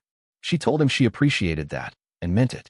Derek at the real estate office asked to see her privately, and told her that he felt he owed her an honest accounting of the conversation he had had with her the morning after the auction, when he had suggested financial advisors and startup costs and stretch time and the unclear Grayford market for event spaces. He did not make excuses. He said he had responded to what he could see and had failed to account for what he could not see, and that this was a professional failing for a man in real estate, where the ability to see past the apparent condition of a property to its potential was the core of the work. She told him she had not been offended. He told her that was generous of her. She told him it was accurate, which was a different thing. The property itself, once the full specialist team had completed their work over the course of 8 weeks through July and into August, yielded a certified total appraisal value of $97,300,000. The revision upward from the preliminary estimate came primarily from the paintings, where the conservator and 2 fine arts specialists had identified works whose attribution had been reconsidered in the scholarship of recent decades, and whose value had risen accordingly with the revised attribution. A group of 12 works by a regionalist painter whose retrospective at a major American museum in 2019 had dramatically repositioned his market turned out to be central to the collection's upper adjustment. Earl Pruitt had bought those 12 paintings in a single transaction in 1951 from a dealer in Roanoke who was liquidating inventory. He had paid $470 for all 12. The provenance documentation in the metal cabinet was comprehensive enough to satisfy the requirements of major auction houses and institutional buyers. Howard Greer spent several weeks in consultation with the relevant market specialists determining the disposition strategy that would realize the most value while managing tax exposure and the practical realities of bringing a collection of this size to market in an organized way rather than all at once. The conversation about disposition, about what Della actually wanted to do with what she had found, took place over several sessions with Howard Greer, a tax attorney named Patricia Osei, who came recommended by Dr. Salt, and who had a habit of presenting worst-case scenarios before best-case ones because she had found it oriented people more usefully, and a private wealth advisor whose office was in Nashville and whose experience with sudden significant asset situations had prepared her for the specific kind of disorientation that came with going from $41 to a certified collection worth close to $100 million. Della knew what she wanted. She had known for longer than she had the right to know it, in the way that you sometimes understand the shape of an answer before you have the question fully formed. She had spent 2 years in a life pared down to its essentials, and that life had not destroyed what she wanted, it had clarified it, stripped away the peripheral things, and left her with a clear view of the center. She wanted her children educated, fully, completely, wherever they chose to go and in whatever they chose to study. Cassie had talked, in the cautious way of a girl who had learned to keep her wants modest, about wanting to study environmental science. Eli had talked about wanting to understand how buildings worked, how things were built, and why some of them lasted. Della wanted those things not to be cautious. She wanted them to be possible. She wanted a home she owned, not the rental on Mill Pond Road, which had housed them through the hard years with adequate if imperfect loyalty, but a home that belonged to her and her children, on ground that would not suddenly become unavailable because a landlord changed their mind. She had thought about land. A small farm, maybe. Something with room for a garden and a workshop and space enough that the children could grow up knowing what it felt like to have ground that was theirs. She wanted the barn restored. This was a thing she had decided early and returned to consistently. The barn was where all of this had begun, and it had begun because someone had looked at something that everyone else had passed by and decided to pay attention to it. She wanted to do something with that space that honored the principle. An education center, she had thought. A place where people from the county could come to learn things, practical things, the kind of things you learn by doing. She had read enough about agricultural history and rural community programs to have a sense of what that might look like, and she had already had one conversation with a woman who ran a similar operation in East Tennessee and who had told her the need was real and the models were there, and the main thing you needed was the will and the space. She had the space. She called a woman named Ruth Ackerley, who ran a small food bank out of a church in Grayford and who had been quietly feeding families in the county for 12 years with no fanfare and no endowment, and no certainty from one month to the next whether she would have enough. Della had dropped off food there twice in the past year, in the particular way of a person who has not much to give but understands that not much is still something. She called Ruth and told her she would be making a donation, and she named the amount, and Ruth Ackerley went silent on the phone for a moment in exactly the way that Della understood, the silence of a person doing rapid arithmetic about what becomes possible. She called a scholarship fund at the community college in Hartwell, where she had taken her 2 years of business courses. She called the county library system, and she spoke with Mrs. Aldrich, who had printed the 4-sentence obituary of Earl Pruitt, and she told her she wanted to fund the acquisition budget for the next 10 years. Mrs. Aldrich said, "Ms. Holt, if I may ask, what changed your situation?" Della said, "I paid attention to something everyone else ignored." Mrs. Aldrich was quiet a moment. Then she said, "I printed that obituary for you." "You did," Della said. "It was very helpful." She did not say how. Some things were satisfying to keep. The barn restoration began in September, with a contractor from Knoxville who specialized in historic agricultural structures and who stood in the main floor on his first site visit and looked up at the timber frame with the quiet pleasure of someone encountering old good work and recognizing it for what it was. He said the heavy timber was salvageable, nearly all of it. He said the stone foundation was solid. He said the roof was the work and the work was doable, and the floor was a remarkable piece of history, and he intended to restore every plank. Della told him about the underground room. He was quiet for a moment, and then he said he had never encountered anything like it in 30 years of barn work. She told him the room would be documented and preserved as part of the structure's history, that it would be accessible and explained to anyone who visited the building in its new function. He said he thought that was the right thing. He asked about the original owner. She told him what she had learned about Earl Pruitt. The estate auction work in the Virginia years, the knowledge accumulated in 8 years of handling other people's possessions, the decision to buy this land and this barn and to build something below it that would hold what he had gathered for as long as it needed to be held. The contractor listened to this. Then he said, he knew the floor was good. I think that's right, Della said. I think he built the room below a good floor because he understood that the floor mattered. There was a ceremony of sorts in October, though Della had not intended it to be a ceremony and would not have called it one if asked.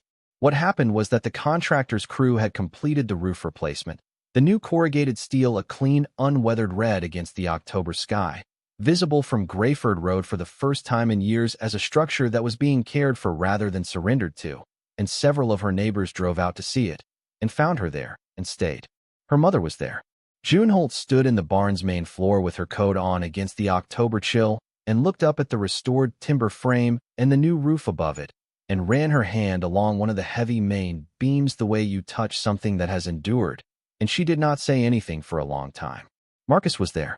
He had come on his own, without being asked, having heard from June that the roof was going on that week. He stood next to his sister in the open southern doorway and looked at the structure and said, I should have asked what the plans were. You had limited time, she said. He looked at her sideways with the expression of a man who recognizes when he is being let off a hook he does not entirely deserve to be let off. I didn't ask, he said. That's the truth of it. I had an opinion and I used it instead of asking. You're asking now, she said. He had been asking since the phone call in June, in the way of someone who has realized that the questions are more useful than the assessments, and she had been answering, because he was her brother and because asking was exactly the right direction to be moving in, and she was not inclined to make the movement harder than it needed to be. Roy Bevins came. He stood outside looking at the new roof from the gravel road with his hands in his jacket pockets, and then he came through the gate and across the cleared ground and into the barn, and he stood there among the small group of people in the restored space and looked at the wide plank oak floor that the contractor had brought back to something very close to its original condition. The dust and the years of neglect cleared away to reveal the heartwood grain beneath, and he said, That is a floor. It is, Della agreed. Dr. Salt drove up from Nashville. She had not been told there would be people there, but she seemed unsurprised to find them. She moved through the restored main floor with the particular quality of attention she brought to any space where she had worked, noting what had been done and how, and she stopped for a long time in front of the place where the hatch cover had been reinstalled in the floor, now fitted with a proper frame and a properly hung door that could be opened with a handle rather than a pry bar. The underground room had been cleaned and documented and photographed by a historical society team from Nashville in August, and a small interpretive panel had been mounted at the top of the stairs explaining what the room was and who had built it and what it had held for 50 years. Dr. Salt read the panel. Then she turned around and found Della nearby and said, He was very careful. Della said.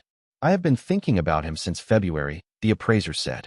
About what it means to spend 60 years gathering things that other people were in too much of a hurry to recognize, and to keep them in conditions that preserve them for the next person who would pay attention. She paused. He didn't know you were coming, she said. He couldn't have. But the way he kept everything, the documentation, the inventory, the maintenance of the room. It reads like a man who understood that someone would eventually come and would deserve to find it properly. She looked at Della. I think he would have chosen you specifically if he'd had the option. Della did not have a response for that immediately. She stood with it for a moment. Then she said, I think he did, in a way. He chose to keep it in a place that everyone agreed was worthless, and he kept it so well that it was worth everything, and he left it for whoever was willing to look past what everyone agreed. She looked at the interpretive panel, at the hatch cover in the floor, at the wide plank oak boards that had dried and held and waited. The only qualification he required, she said, was paying attention. Cassie was accepted to 3 universities the following spring. She chose a program in environmental science at a school in North Carolina that she had found on her own, reading late at night on a laptop that was now new, in a bedroom in a house that was now owned, on 6 acres outside of Grayford that included a meadow and a small creek and a workshop that Eli had already identified as his primary future location.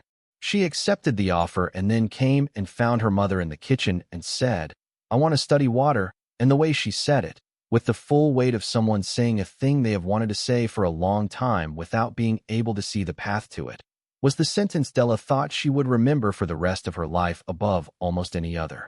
Eli turned 10 in the spring and asked for a set of woodworking tools for his birthday, which Della gave him, along with a Saturday morning class at a shop in Hartwell taught by a cabinet maker who had been doing the work for 40 years and who told Eli on the first session that the way you learn what wood will do is by making mistakes with it and studying what happened, a philosophy that Eli received as confirmation of things he had already suspected. Della hired Ruth Ackerley to run the community programs at the restored barn, because Ruth understood both need and logistics and had the organizational mind and the human warmth that the role required. They spent 2 months designing the program together, the courses and the workshops and the practical learning sessions that would be open to anyone in the county who wanted to come. Ruth brought in 3 additional instructors, all of them local, all of them people who had been doing what they knew without sufficient space or support to share it widely. By the following fall, the schedule was full for the first session, and there was a waiting list for the second. The Educational Center opened on a Saturday in October, 1 year after the small gathering at the newly roofed barn. The occasion was larger this time, planned and formal, with chairs and a small podium that Della stood at with the specific discomfort of a person who had never sought the front of a room, but understood that this particular moment required her to be there. She talked about the barn, about driving past it in the dark on mornings when she was going to clean vacation cabins, and coming back past it in the evening and feeling something she could not name. About the 11 people on the courthouse steps who came to watch rather than bid. About the $41 and the $3 surplus auction and the coat hanger on the tailpipe, and the wire holding up more than the exhaust pipe. She thought, the wire of sheer stubbornness that holds you together when the weight of the situation is working against you. She talked about Earl Pruitt. She had thought carefully about what to say about him, because he was a man who had chosen silence for 66 years, and she did not want to speak for him carelessly. She said only that he had spent a lifetime paying attention to things that other people were in too much of a hurry to value, and that this habit of attention had produced something extraordinary, and that the most fitting thing she could think to do with what he had left was to build a place where other people could learn to pay attention in ways that served them. She thought he would have approved of the practical focus of the programs. She thought he would have been comfortable with the barn's new purpose in the same way he had been comfortable with the barn's old one, as a place where things of value were kept and protected and allowed to grow. She did not talk about the money at length because the money was not the story. The money was what made the story possible, but the story itself was about the barn, about what it had held and what it had taken to find it, and why the person who found it was the person who found it. She talked, briefly and not sentimentally, about her children, about what it meant to look at Cassie studying water systems and Eli building things in the workshop, and to understand that the path to where they were had gone through the hardest years of her life, and that she would not, given the option, have removed those years because they were the years that had taught her what she needed to know. She meant this. She had thought about it enough to be sure she meant it. The pared-down life, the $41, the driving past the barn on dark mornings in a car with a coat hanger tailpipe, these were not obstacles to the story. They were the reason she had noticed the barn.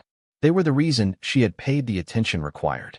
After the formal part of the occasion, she walked the grounds with her mother. The October air was sharp and clean. The leaves on the oaks that stood along the property's northern edge turned to the particular copper and gold of Tennessee autumn. June walked beside her daughter in the way of a woman who has worried for a long time and has now put the worry down and is getting used to the absence of the weight. They stopped at the southern doors of the barn and looked in at the restored space. The timber frame overhead, the wide plank floor, the late afternoon light falling in from the new windows that had replaced the burlap stuffed gaps, falling across the floor in long gold bars that moved slowly as the sun dropped. June said, "Your grandmother was right. About the treasure. About the humble finding it." She put her arm through her daughter's. "I used to think that was a pretty saying and nothing more." She paused. "I'm not as sure about that now." Della looked at the floor, at the place where the hatch cover sat in its new frame, the interpretive panel beside it, explaining to anyone who cared to know what had been below this floor and who had put it there and how it had been found. She thought about Earl Pruitt, 91 years old, dying in the small house on this property with the barn standing outside and the room below the barn holding what it held. She wondered if he had been at peace with it, with the silence and the solitude and the long patience of a man who had spent his life paying attention to overlooked things and had decided that the most important thing he could do with what he had gathered was keep it safe and wait. She thought it was possible that he had been at peace with it. She thought that a man who maintained 47 pages of meticulous inventory and updated it in a different ink color as recently as 2 years before his death was a man who had not given up on the idea that someone would come. He had just stopped being in a hurry about when.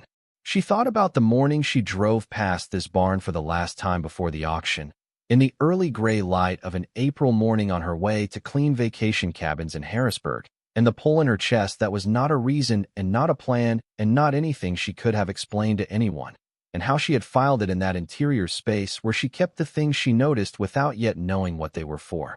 She had known, somewhere, that this was the one, that this particular overlooked thing was hers to find. She had just needed a $3 auction and a Tuesday morning and the willingness to raise her hand when nobody else would. The barn stood in the October light, its new roof catching the last of the afternoon sun, its restored walls solid against the coming of winter, its doors open in the way of a place that expects people and is ready to receive them.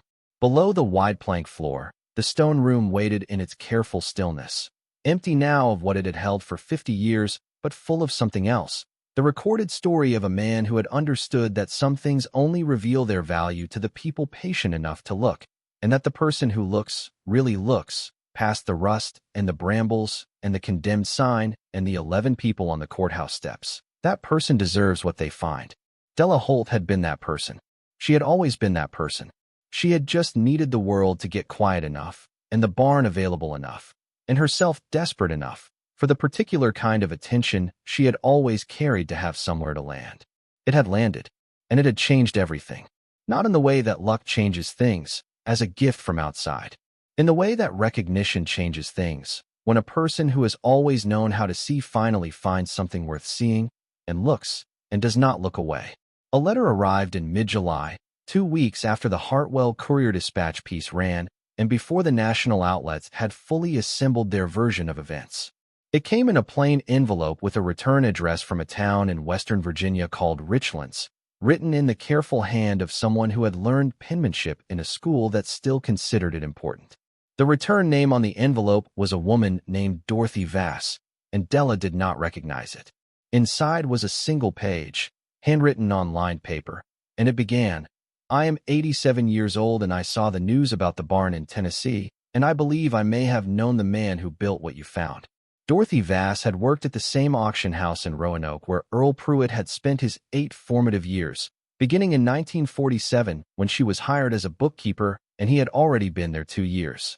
She was 22 then and he was 19, and they had worked in adjacent rooms for 6 years until Earl left in 1953 and she had not heard from him again. She had not, she wrote, ever forgotten him, not because of anything romantic between them, she was quick to establish, but because he was the most unusual young man she had ever encountered in a professional setting, which was saying something for a woman who had spent 40 years in the auction business before retiring. She said he could look at a box of miscellaneous household items and tell you, in under 5 minutes, which 3 things in the box were worth more than the rest of the box combined, and why, and what the provenance likely was based on the construction or the materials or the particular wear pattern that indicated how the object had been used. She said she had watched him do this hundreds of times and had never once seen him be wrong about the things that mattered. She said the other staff members had found this quality either impressive or unnerving, depending on their own relationship to being certain, and that most of them had settled on unnerving. She said he had been very quiet about what he bought for himself at the sales they conducted. He was scrupulous about it, always disclosing to the house management when he intended to bid on something in a lot, always paying a fair market price rather than the reduced prices available to staff who were willing to exploit their access. He had not been dishonest. He had simply been better informed than anyone around him about what he was looking at, and he had used that information consistently over 8 years to build something that nobody at the auction house had known he was building. She said she had always wondered what happened to him. She said she was glad, now, to know.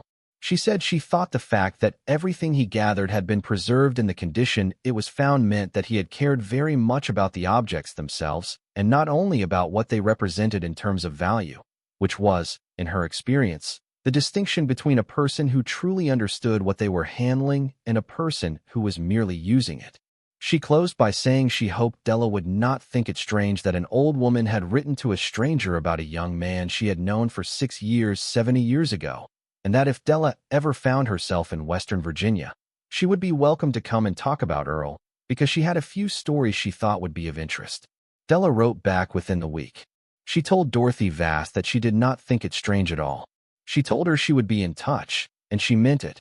And in August, she drove to Richlands on a Saturday with Cassie beside her and spent 3 hours in Dorothy Vass's small kitchen drinking strong coffee and listening to a woman with a very good memory talk about a young man who had known how to see.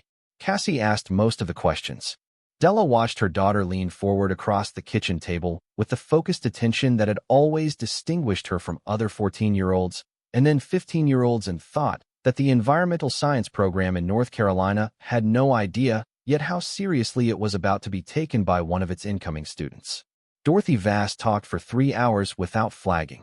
She described Earl Pruitt's hands, which were always careful. She described the way he read the provenance stamps on the backs of paintings, tilting them to the light at the specific angle that made faded ink legible, a technique she said she had never seen anyone else use with such consistency and success. She described a specific afternoon in 1951 when he had examined a box of coins from an estate sale in Pulaski County and had gone very still in the way he went still when he found something, and had set one coin apart from the others on the table, and had told her quietly that what he was looking at was either the most significant numismatic find in the history of the state of Virginia or a very good fake, and that he would know which by morning. It had been the former. She did not know what coin it was. She had not known enough about coins then to have remembered the specifics if he had told her. But she remembered the quality of his certainty, and she remembered that he had paid for it himself out of his own wages at the price the lot had fetched in the sale, which was a modest price, because the buyer of the lot had been looking at the furniture and the silverware and had not examined the box of miscellaneous metal items with any particular care. Dorothy Vass said, "I always thought he would do something with what he knew. I just never imagined he would do it so quietly, for so long, with no one watching." "That was exactly what he did," Della said. Dorothy considered this. Then she said, "Some people need an audience. Earl needed a result. There's a difference, and not everyone can maintain the patience the second way requires." Della drove home from Richlands with that thought, and kept it. The auction of the numismatic collection was held in November at a major house in New York. Della flew up with Howard Greer and Patricia Osei, and sat in the room for the first 2 hours before the magnitude of what was happening in front of her made it necessary to step outside and stand in the hallway for a while with her hand on the wall. The room was not what she had imagined an auction room would be. She had imagined something theatrical, full of drama and visible wealth, and the particular electricity of very expensive things changing hands quickly. The room was in fact quiet and controlled, the bidders mostly present by phone or online rather than in person, the auctioneer's voice maintaining a professional evenness that gave nothing away about the scale of the numbers it was announcing.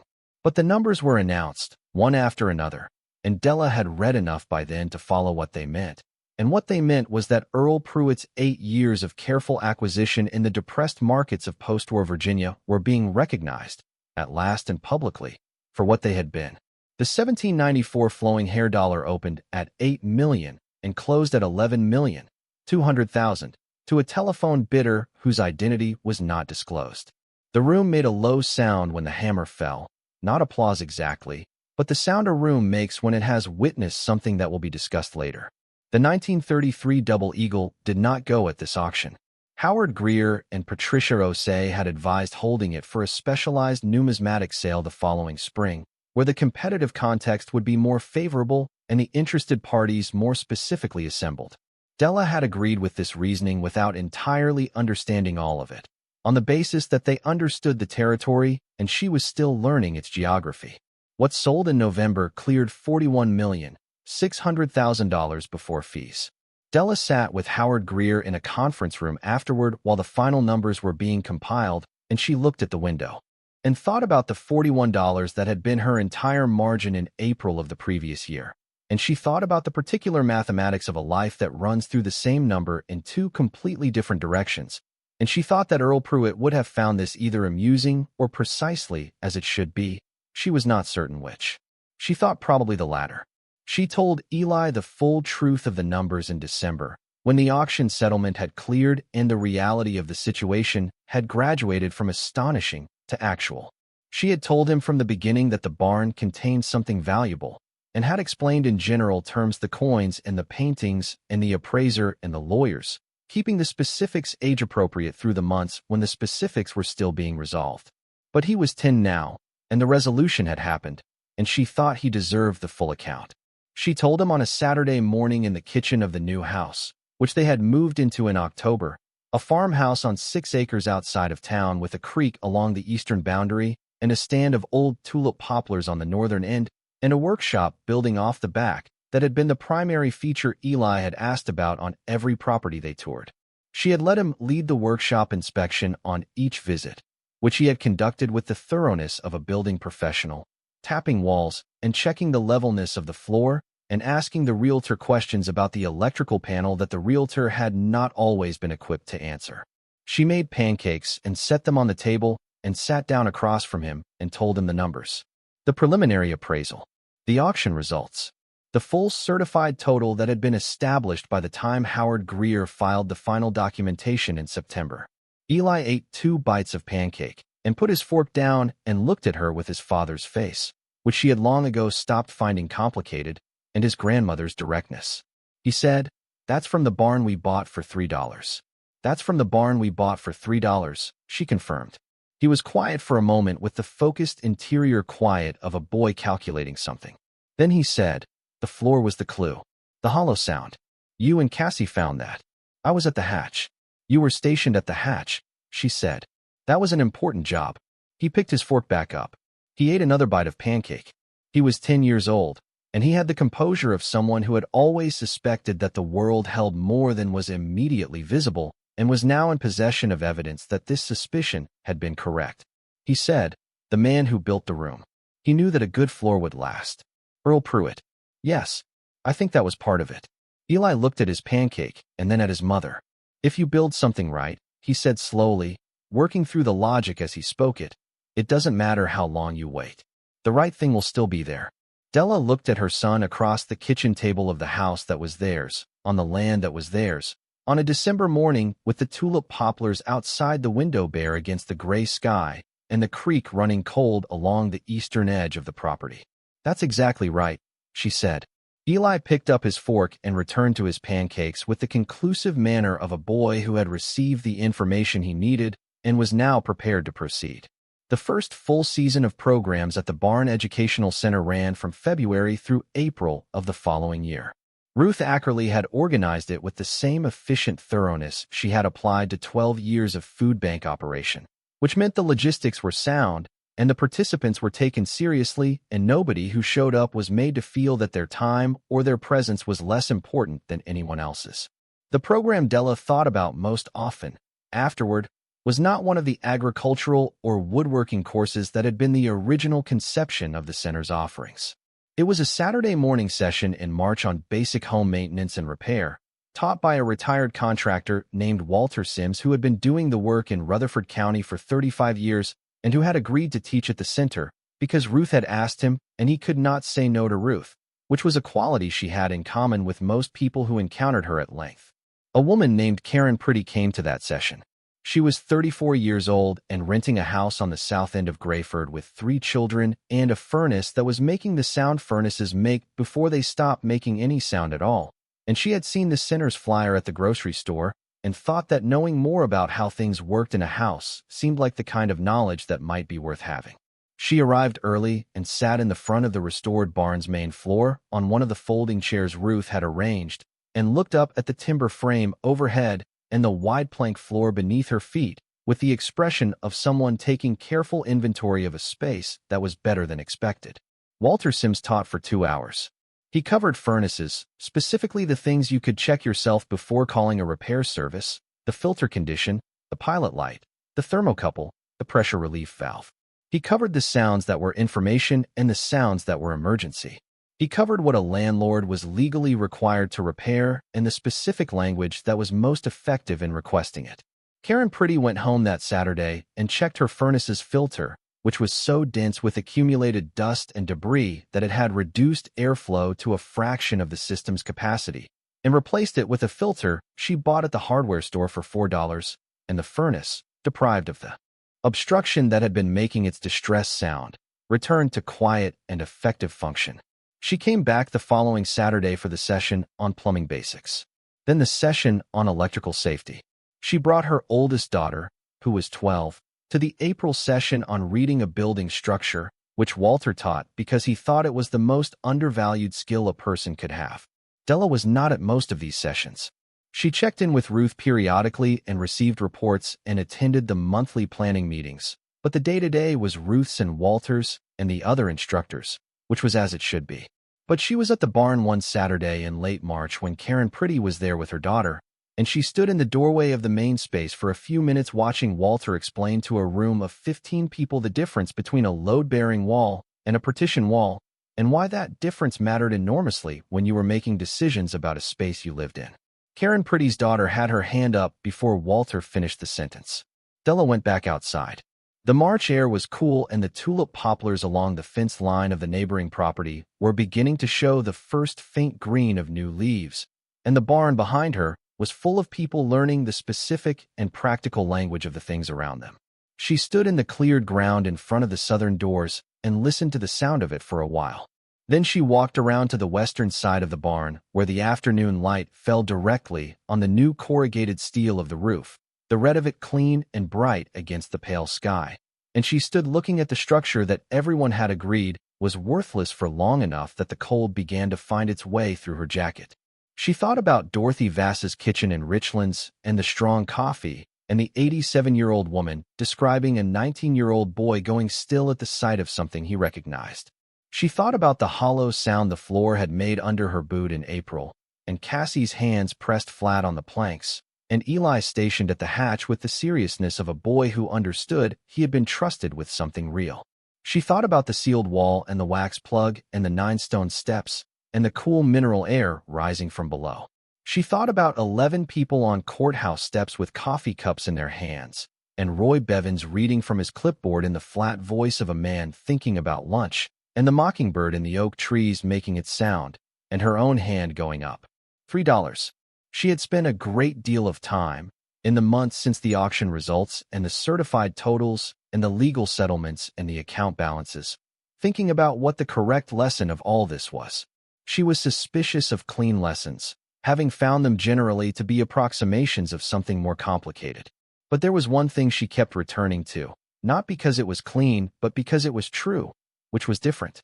Earl Pruitt had spent 60 years gathering what others passed by, and he had kept it in conditions that preserved it for the next person who would pay attention, and he had died without knowing who that person would be, only that someone would come eventually if the floor held, and the walls held, and the room held, and the patience held.